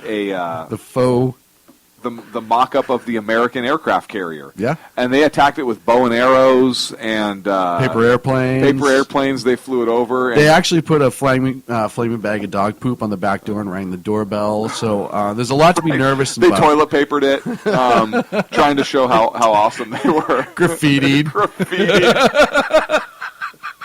They locked the keys inside. And you know it was real because it was like wood or something, and it had no Cardboard. Airplanes. Yeah, it had no airplanes flying off no of it, defense system shooting bombs whatsoever. back at them. So, yeah, hey, you guys nailed it. You guys nailed it. So You're awesome. They ride up in a whole bunch of fishing boats. Right, rowboats. Rowboats We with think sticks there and may have been a dynamite. kayak in there. And, yeah. They tout this. The funniest part is the Iranians tout this as like some sort of major victory and strength of power. And, we could do this anytime we want. If the Americans want to come cardboard? Yeah. If the Americans want to come here and die in the Straits of Hormuz, so be it. And the spokesman for the Navy in the region was like, essentially, yeah, that was cute. Like, his response was, yeah, there was no defenses on that, and they're really not doing much with it. But it was just, it kills me, and I know that there are things to worry about with Iran. You know what my response would be? What? I'd fly one airplane. Hear me out on this. Okay. You fly one airplane, not with a real bomb, but just a shell, right? And you have a nice message on it. Like, that was cute with, like, inside. Well, you do like in World Right. War II when the Germans were building all those tanks out of wood, and the Americans legitimately dropped wooden bombs on those little fake brigades to let them know that it wasn't working. That actually happened in World War II. So that's what I mean. We do something like that, right? Yes. Some dummy, some message or something, and just drop it right on. Or just leaflets, like 1 million leaflets over the attacks, just saying you guys suck. Just right. But in Arabic. And yes, in Arabic, and then an application obviously for a job because that's we want to region. win hearts and minds. Right, they need jobs as well over there. And then they'd stop hating us, and maybe they wouldn't want to attack our wooden mock-up carriers. Speaking of Iran, though, you did not. You did not. I waddled quickly. Okay. Apparently, there's an underground nuclear facility that was recently located over in Iran, and a little bit concerning that. No, that's not true because they don't have a weapons program. Really? Yeah. Oh, that's what they said. Well, it's just for electricity. That's the only reason that they want to do it. And that's why they have to put it underground with thick steel walls and radiation precautions and everything else. But it's fine. Yeah, but Netanyahu doesn't know what he's talking about next month, so I guess we could just all hey, listen, we have no reason to do anything but trust the Iranians and their good And I don't even know intentions. why you're bringing this up right now. I really don't. I mean, you're just kind of being absurd. I'm just not I'm even so sure where sorry. you're going with that. The quality of the show just went down like about 7 notches. Well, I'm sorry if we don't have liberal Jake yelling at our listeners in the chat room. I know, I'm a little disappointed. Jake, are you drunk enough yet to start talking? Yes. Well, perfect, because we come back. When we come back from welfare. break, we're talking welfare. All right, I'm still waiting for lightning round. We need to get some callers. I think you scared them off. Yes. I'm They heard you were slugging bourbon, and they decided that they didn't want to get into the fight. So. They don't know who Bourbon is, but man. But he's taking a They beat didn't want tonight. to be part of it. We're back at 3, California and the Welfare Queen Law here on the Sackheads Radio Show on the SHR Media Network. I'm Jason Miller. Coming up on Thursday's Evan Miller Report, I'll be interviewing Project Veritas's James O'Keefe regarding his recent expose of Al Sharpton exploiting the families of Trayvon Martin, Eric Gardner, and Michael Brown for his own financial gain.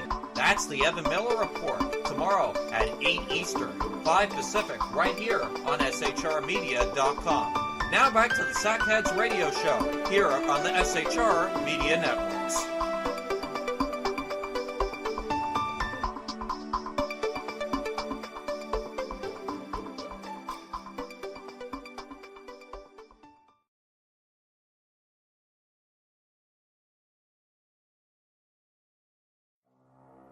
In a world controlled by corrupt politicians, You got a business. That you didn't build that. a team of ordinary men emerge from the ashes to give voice to the voiceless and hope to the hopeless. Sackhead Sean, Dude, I'm not saying Catholic, stupid bro. Sackhead Clint, All good friends of ours usually show up drunk. also starring Sacco as the producer.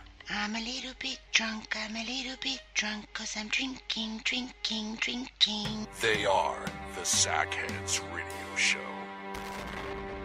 Every Wednesday at 8 p.m. Pacific on SHRmedia.com.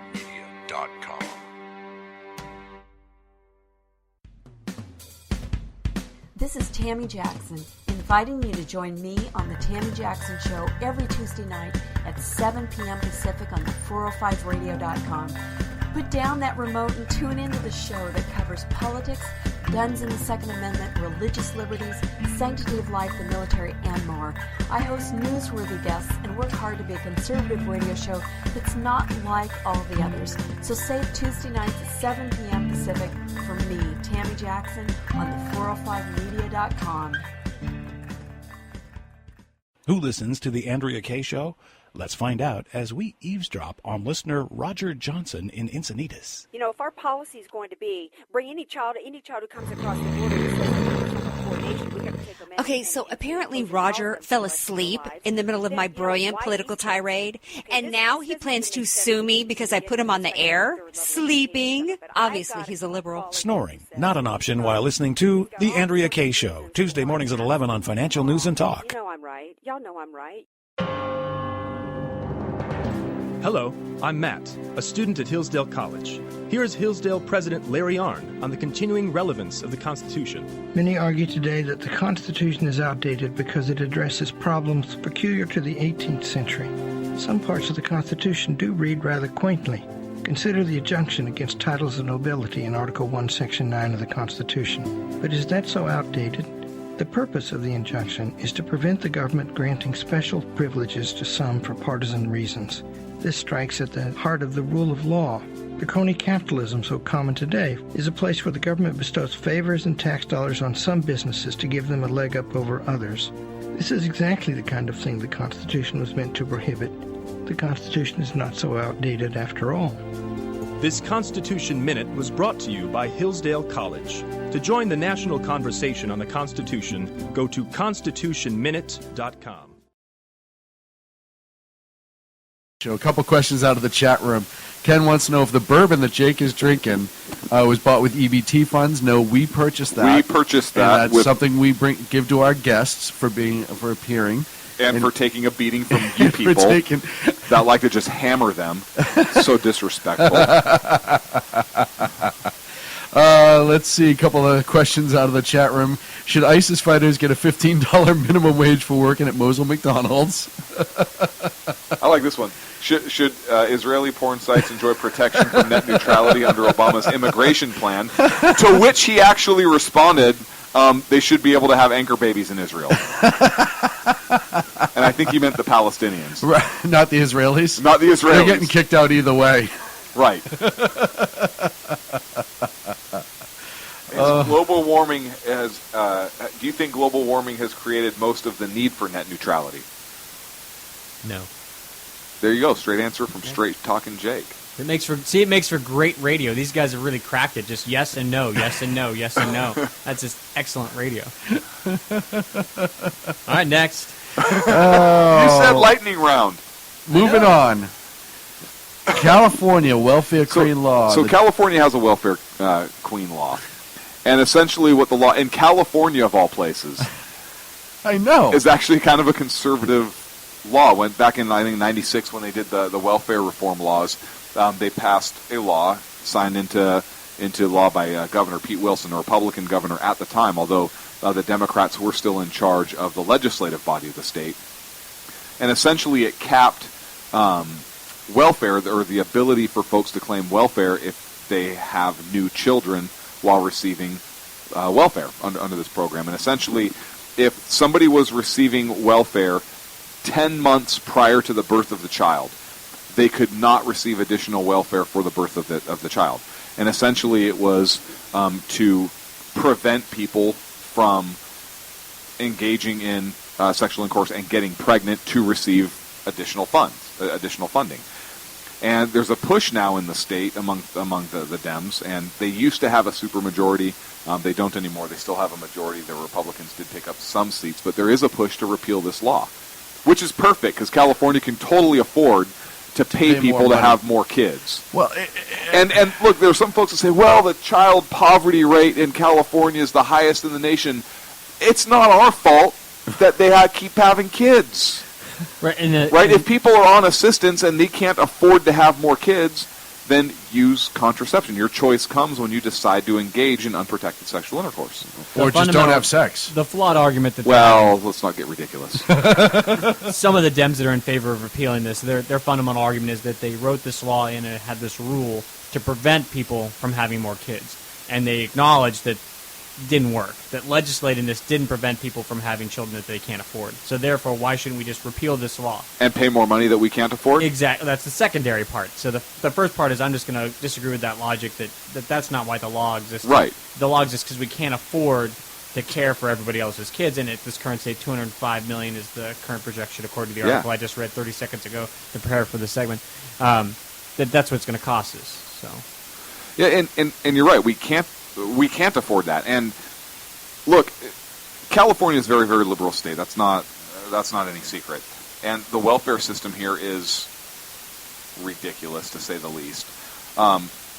Look, the one part of the law that I would be willing to support reforming is if there is a pregnancy due to rape, incest, something like that, where there was no individual choice exercised on the part of the mother.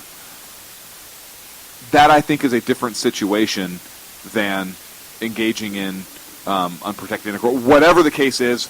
But in that exact situation, is she going to be going to welfare in order to get fundraising, or is that going to be more of a victim of violent crime where they're going to be receiving funding through that kind of a... Exactly. It already exists, but right. It already exists, but I don't know if you get continued assistance for support of that child under Let's victims rape of a Sacco crime. and find out.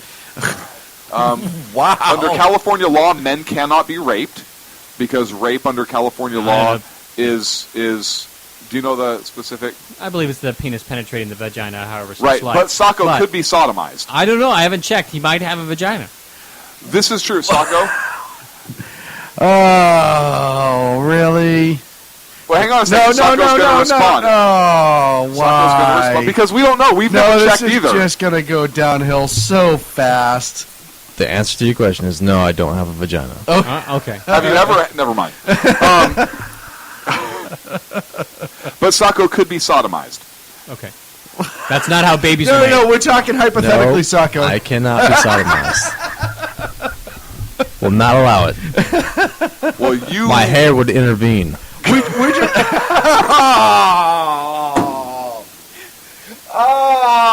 I have barriers everywhere.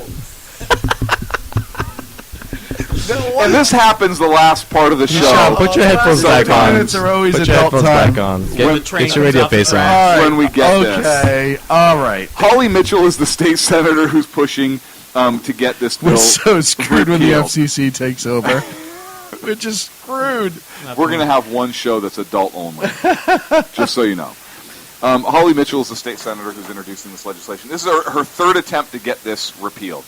And I don't know if she has a shot to do it or not. I guess she has a shot. I would hope not. But even if it passes, I don't know that Governor Brown would sign it.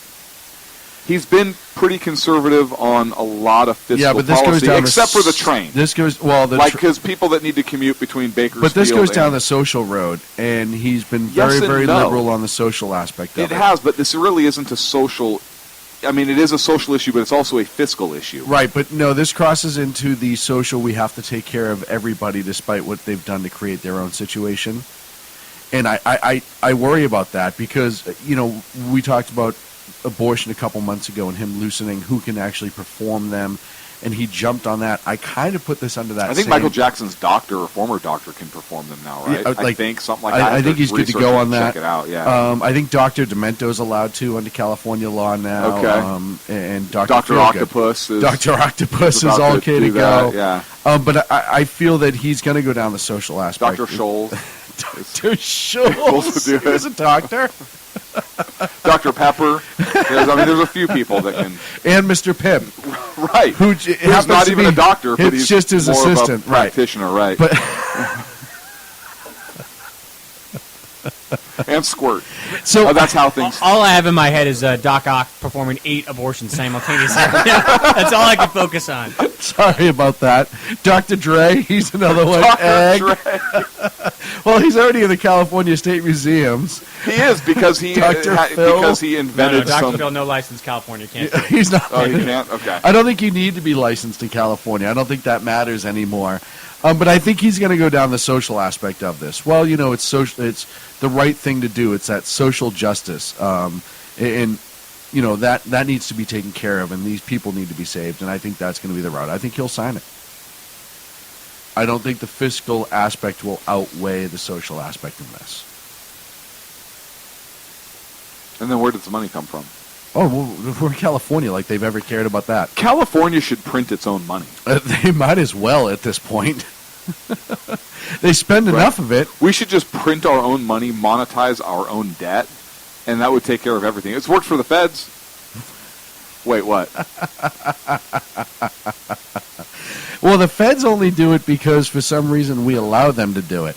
And listen, this is scary to me because you already have a population that knows to have three. And as much as nobody likes to talk about this, there are neighborhoods and groups who will absolutely have 3 kids to get the most money they can out of welfare. And in other states, you have people who keep having kids to get more money. And no matter what rules and fail-safes you put into the system, they're always sidestepped. I think it's very irresponsible. I don't think that repealing this is going to change anything one way or the other. It's just going to make it worse and cost more money. Look, in '96, remember in '96 under Clinton, there was a national welfare reform. Mm-hmm. And there were similar laws signed into effect. So the Democrats have supported this ideal before. Again, the Democratic-controlled legislature passed this in 96, 97, when it was signed into law here by the Republican governor. So obviously there have been Democrats who see the value in this type of policy. At what point do you cap it, or do you just not cap it at all? You allow. I mean, look, it's not that you're allowing them to engage in irresponsible behavior. They're making that choice, and that's their right in a free society to engage in that behavior. And I support that. I may not agree with it if you don't have the financial ability to go that, but I support their ability and their right to make that decision. But it is not up to the government or me as a taxpayer to support those decisions. Right? If I have a child, nobody else gives me more money for every child I have. As a matter of fact, at some point, I make too much money where I can't even get a tax credit for the children I have. Right. Right? Right. So you get penalized. And I do. Mm-hmm. I'm rich. But why are we going to allow, through taking other people's money away, to allow people to engage in this type of behavior? It's not the government's job to deal with that. If they can't afford to have more children, then engage in responsible behavior. Sometimes things happen, and I get that. And if you want to amend the law to say, hey, if you are a victim of rape, as confirmed through police report, whatever it is, then hey, okay, I can understand. I'm not saying I would necessarily support that. I may not necessarily not support that. It would depend how the law was written. But I can understand having that discussion and argument for, hey, maybe we need to have some taxpayer fundings based upon the victimology in this particular case or whatever it is to take care of this child and this mother in this circumstance, because that's a horrible thing to do, particularly if the mother elects to keep that child that was conceived in those terrible circumstances. I can understand that from an emotional standpoint. But just because they engage in irresponsible behavior, yeah, we shouldn't be paying for that. Whew, this was kind of a heavy show. I want to get Jake's opinion on this.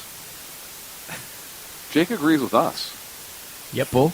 Yeah. All right. Well. Whew. Yeah. I didn't see that coming. That was a lot. I'm spent. I feel like what movie was that where he just goes off on an entire tangent? It was Old School? Yeah. Yeah, where he's taking on Carvel. Yes. And then he just lays down and passes out, which is exactly what we're going to do after this show. That's what Jake already did.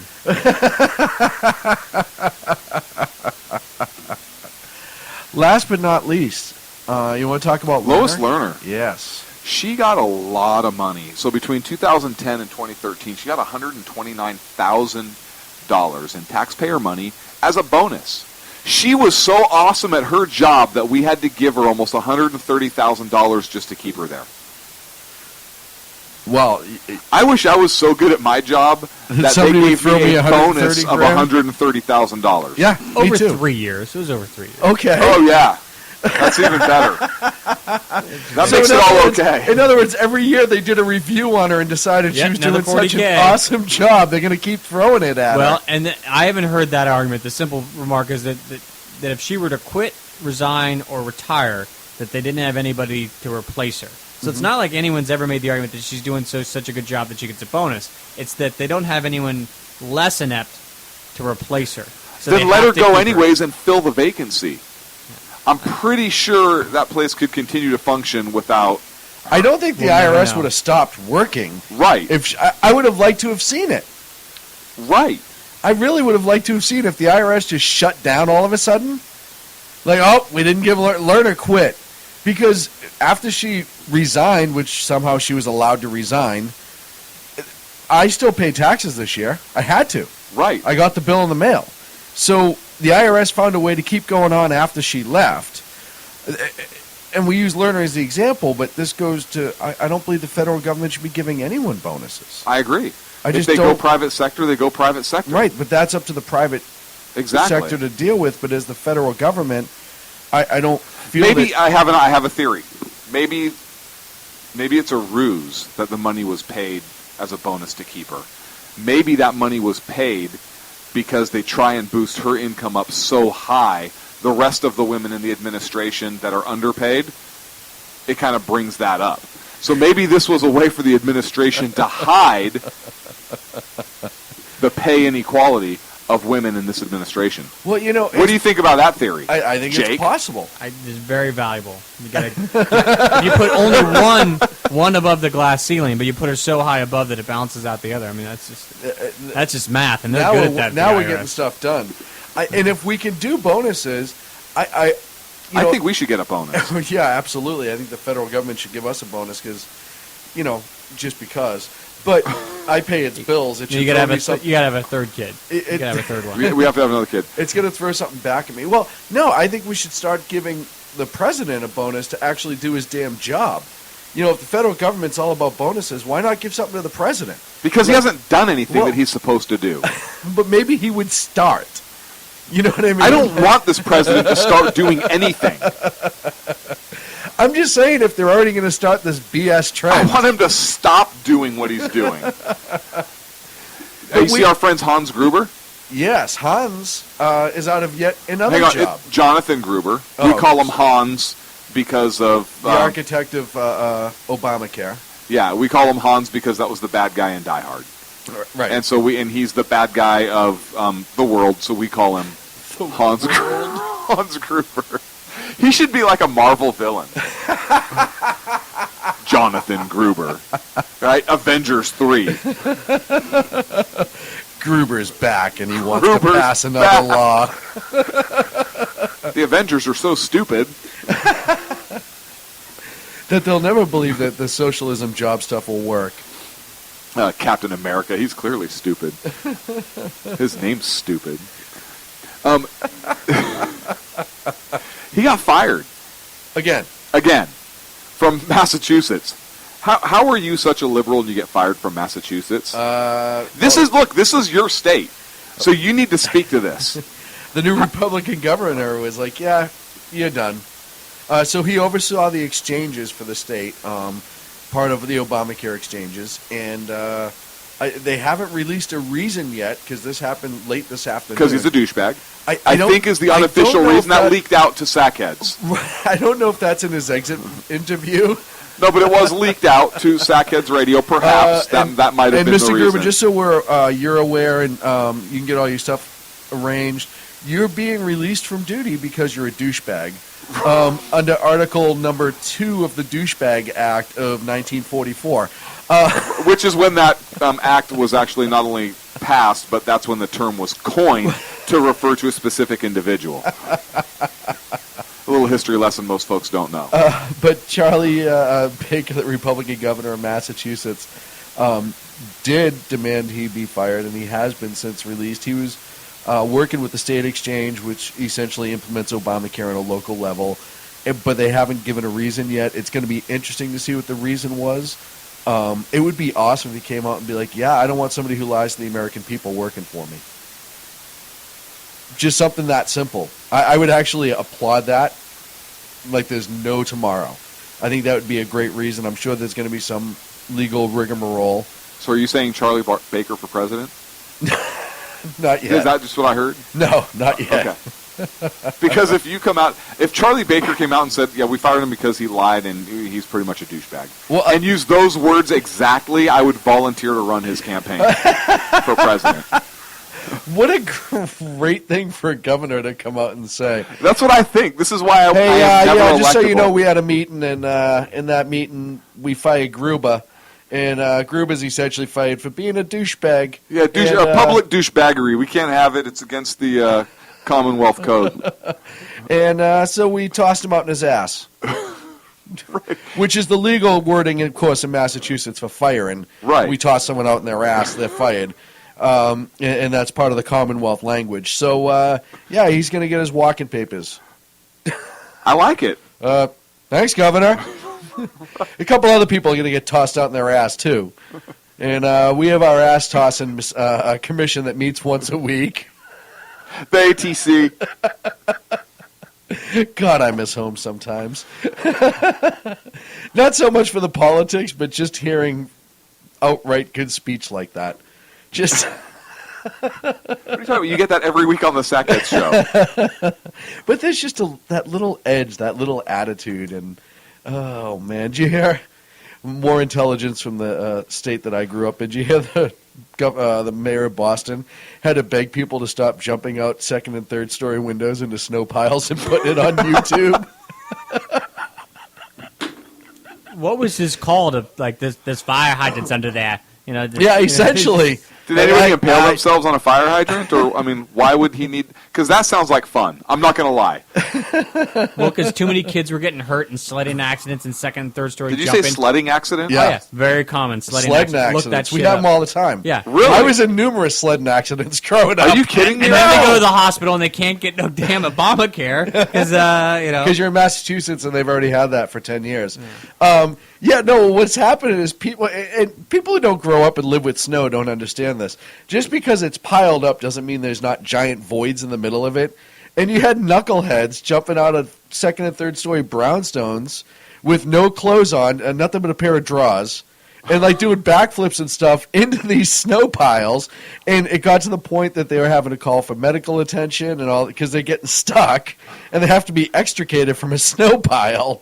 So he had to actually go out and say, please, stop jumping out of the window into piles of snow. But you're in a drawer. And if you're going to, though, do what I do and just tie an electrical cord to your ankle so your spouse or dog can pull your ass out. Can pull you out whenever you need to, right? And leave it plugged in. I would like to remind everyone. And leave it plugged in. That Boston no, don't leave it plugged in. The greater because Boston we're gonna get area has sued. the highest concentration of colleges in the entire country, and yet we still have to deal with problems like that. So, coincidence? I think not.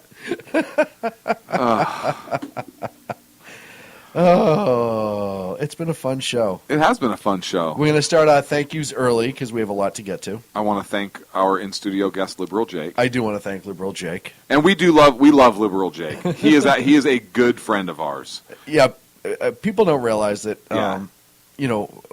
Again, like I said earlier, part of the fun of this is to have the ideas thrown around, have the discussion.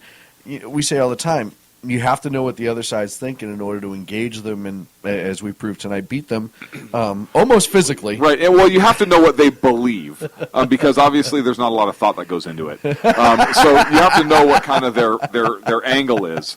So I just wanted to go ahead and correct you on that. I'm sorry, Jake. But Poor Jake.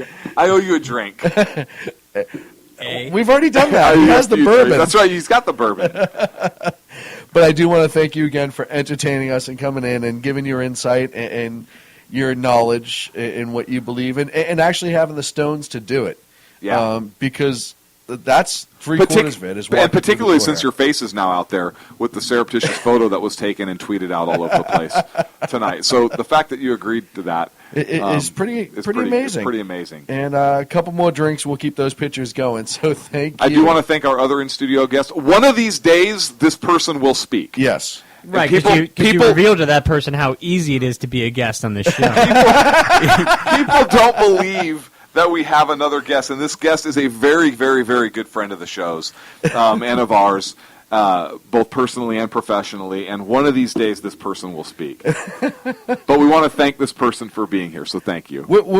It's a slow step process. It is. Part of the problem is it's hard to get a word edgewise with us, and I totally understand that. Right, mostly because of you and Sacco. I want to thank Sacco again tonight for the massive, and most people don't. For the massive amount of hair that you told us about. We want to thank you for that. No. All serious. Nobody wants to know. Are you sure? Yes, we thank you. I do. All right, Twitter pictures in about 5. But once again, and this is what we do to Sacco, 30 minutes before we go on the air, and I know he's on his way here, I text him and be like, hey, can you grab a few extra mic stands? We have 2 guests. Oh, by the way, you're going to wire up 2 extra mics. Oh, we have 2 guests in the studio. Can you do this? You do that. And once again, he comes through, and his hard work is greatly appreciated. It's been a rough month for Sacco producing this show, and we're going to have to take him out and get him extremely drunk at some point. That's going to take him like 1 Zima. Zima Gold. I'll import him from Japan. Right, or a near beer. He's getting a lot better. Is he? Yeah, remember when he used to have half a beer and pass out in the chair? I do actually remember that. Literally, we'd be throwing paper wads at him.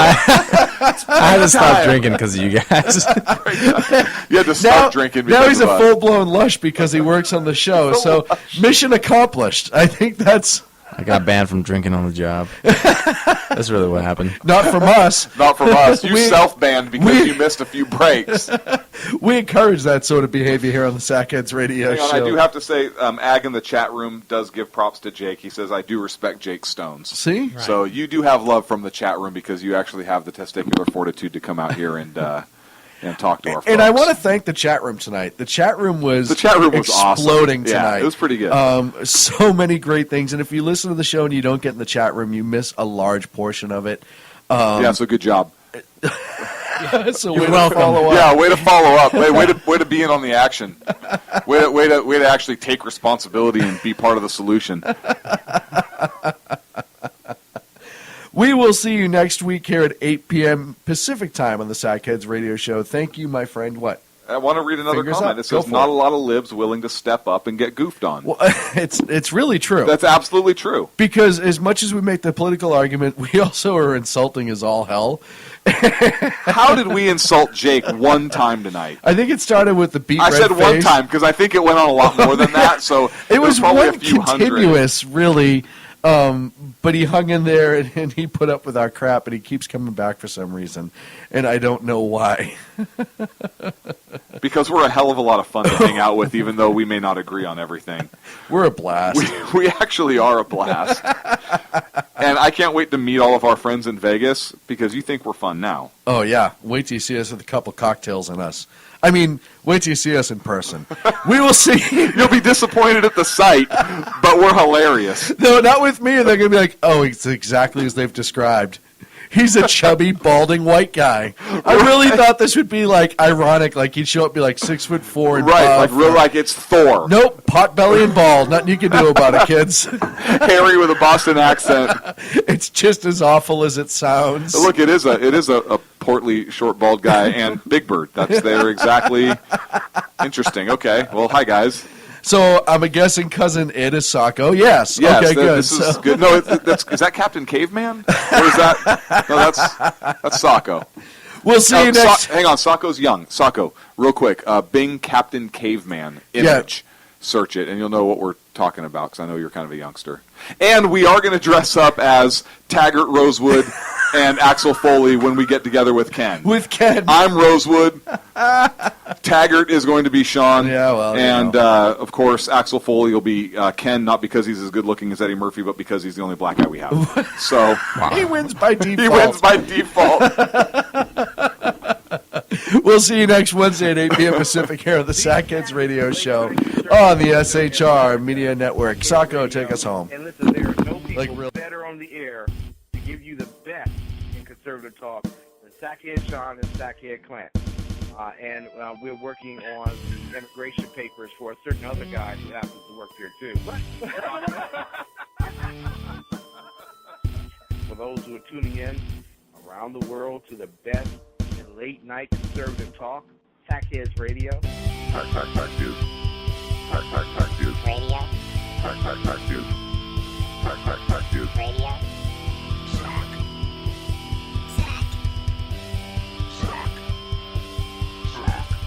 The best late night conservative talk show in America. In America. In America. And in this web was a large, I'm pretty sure it was the biggest spider I've ever seen.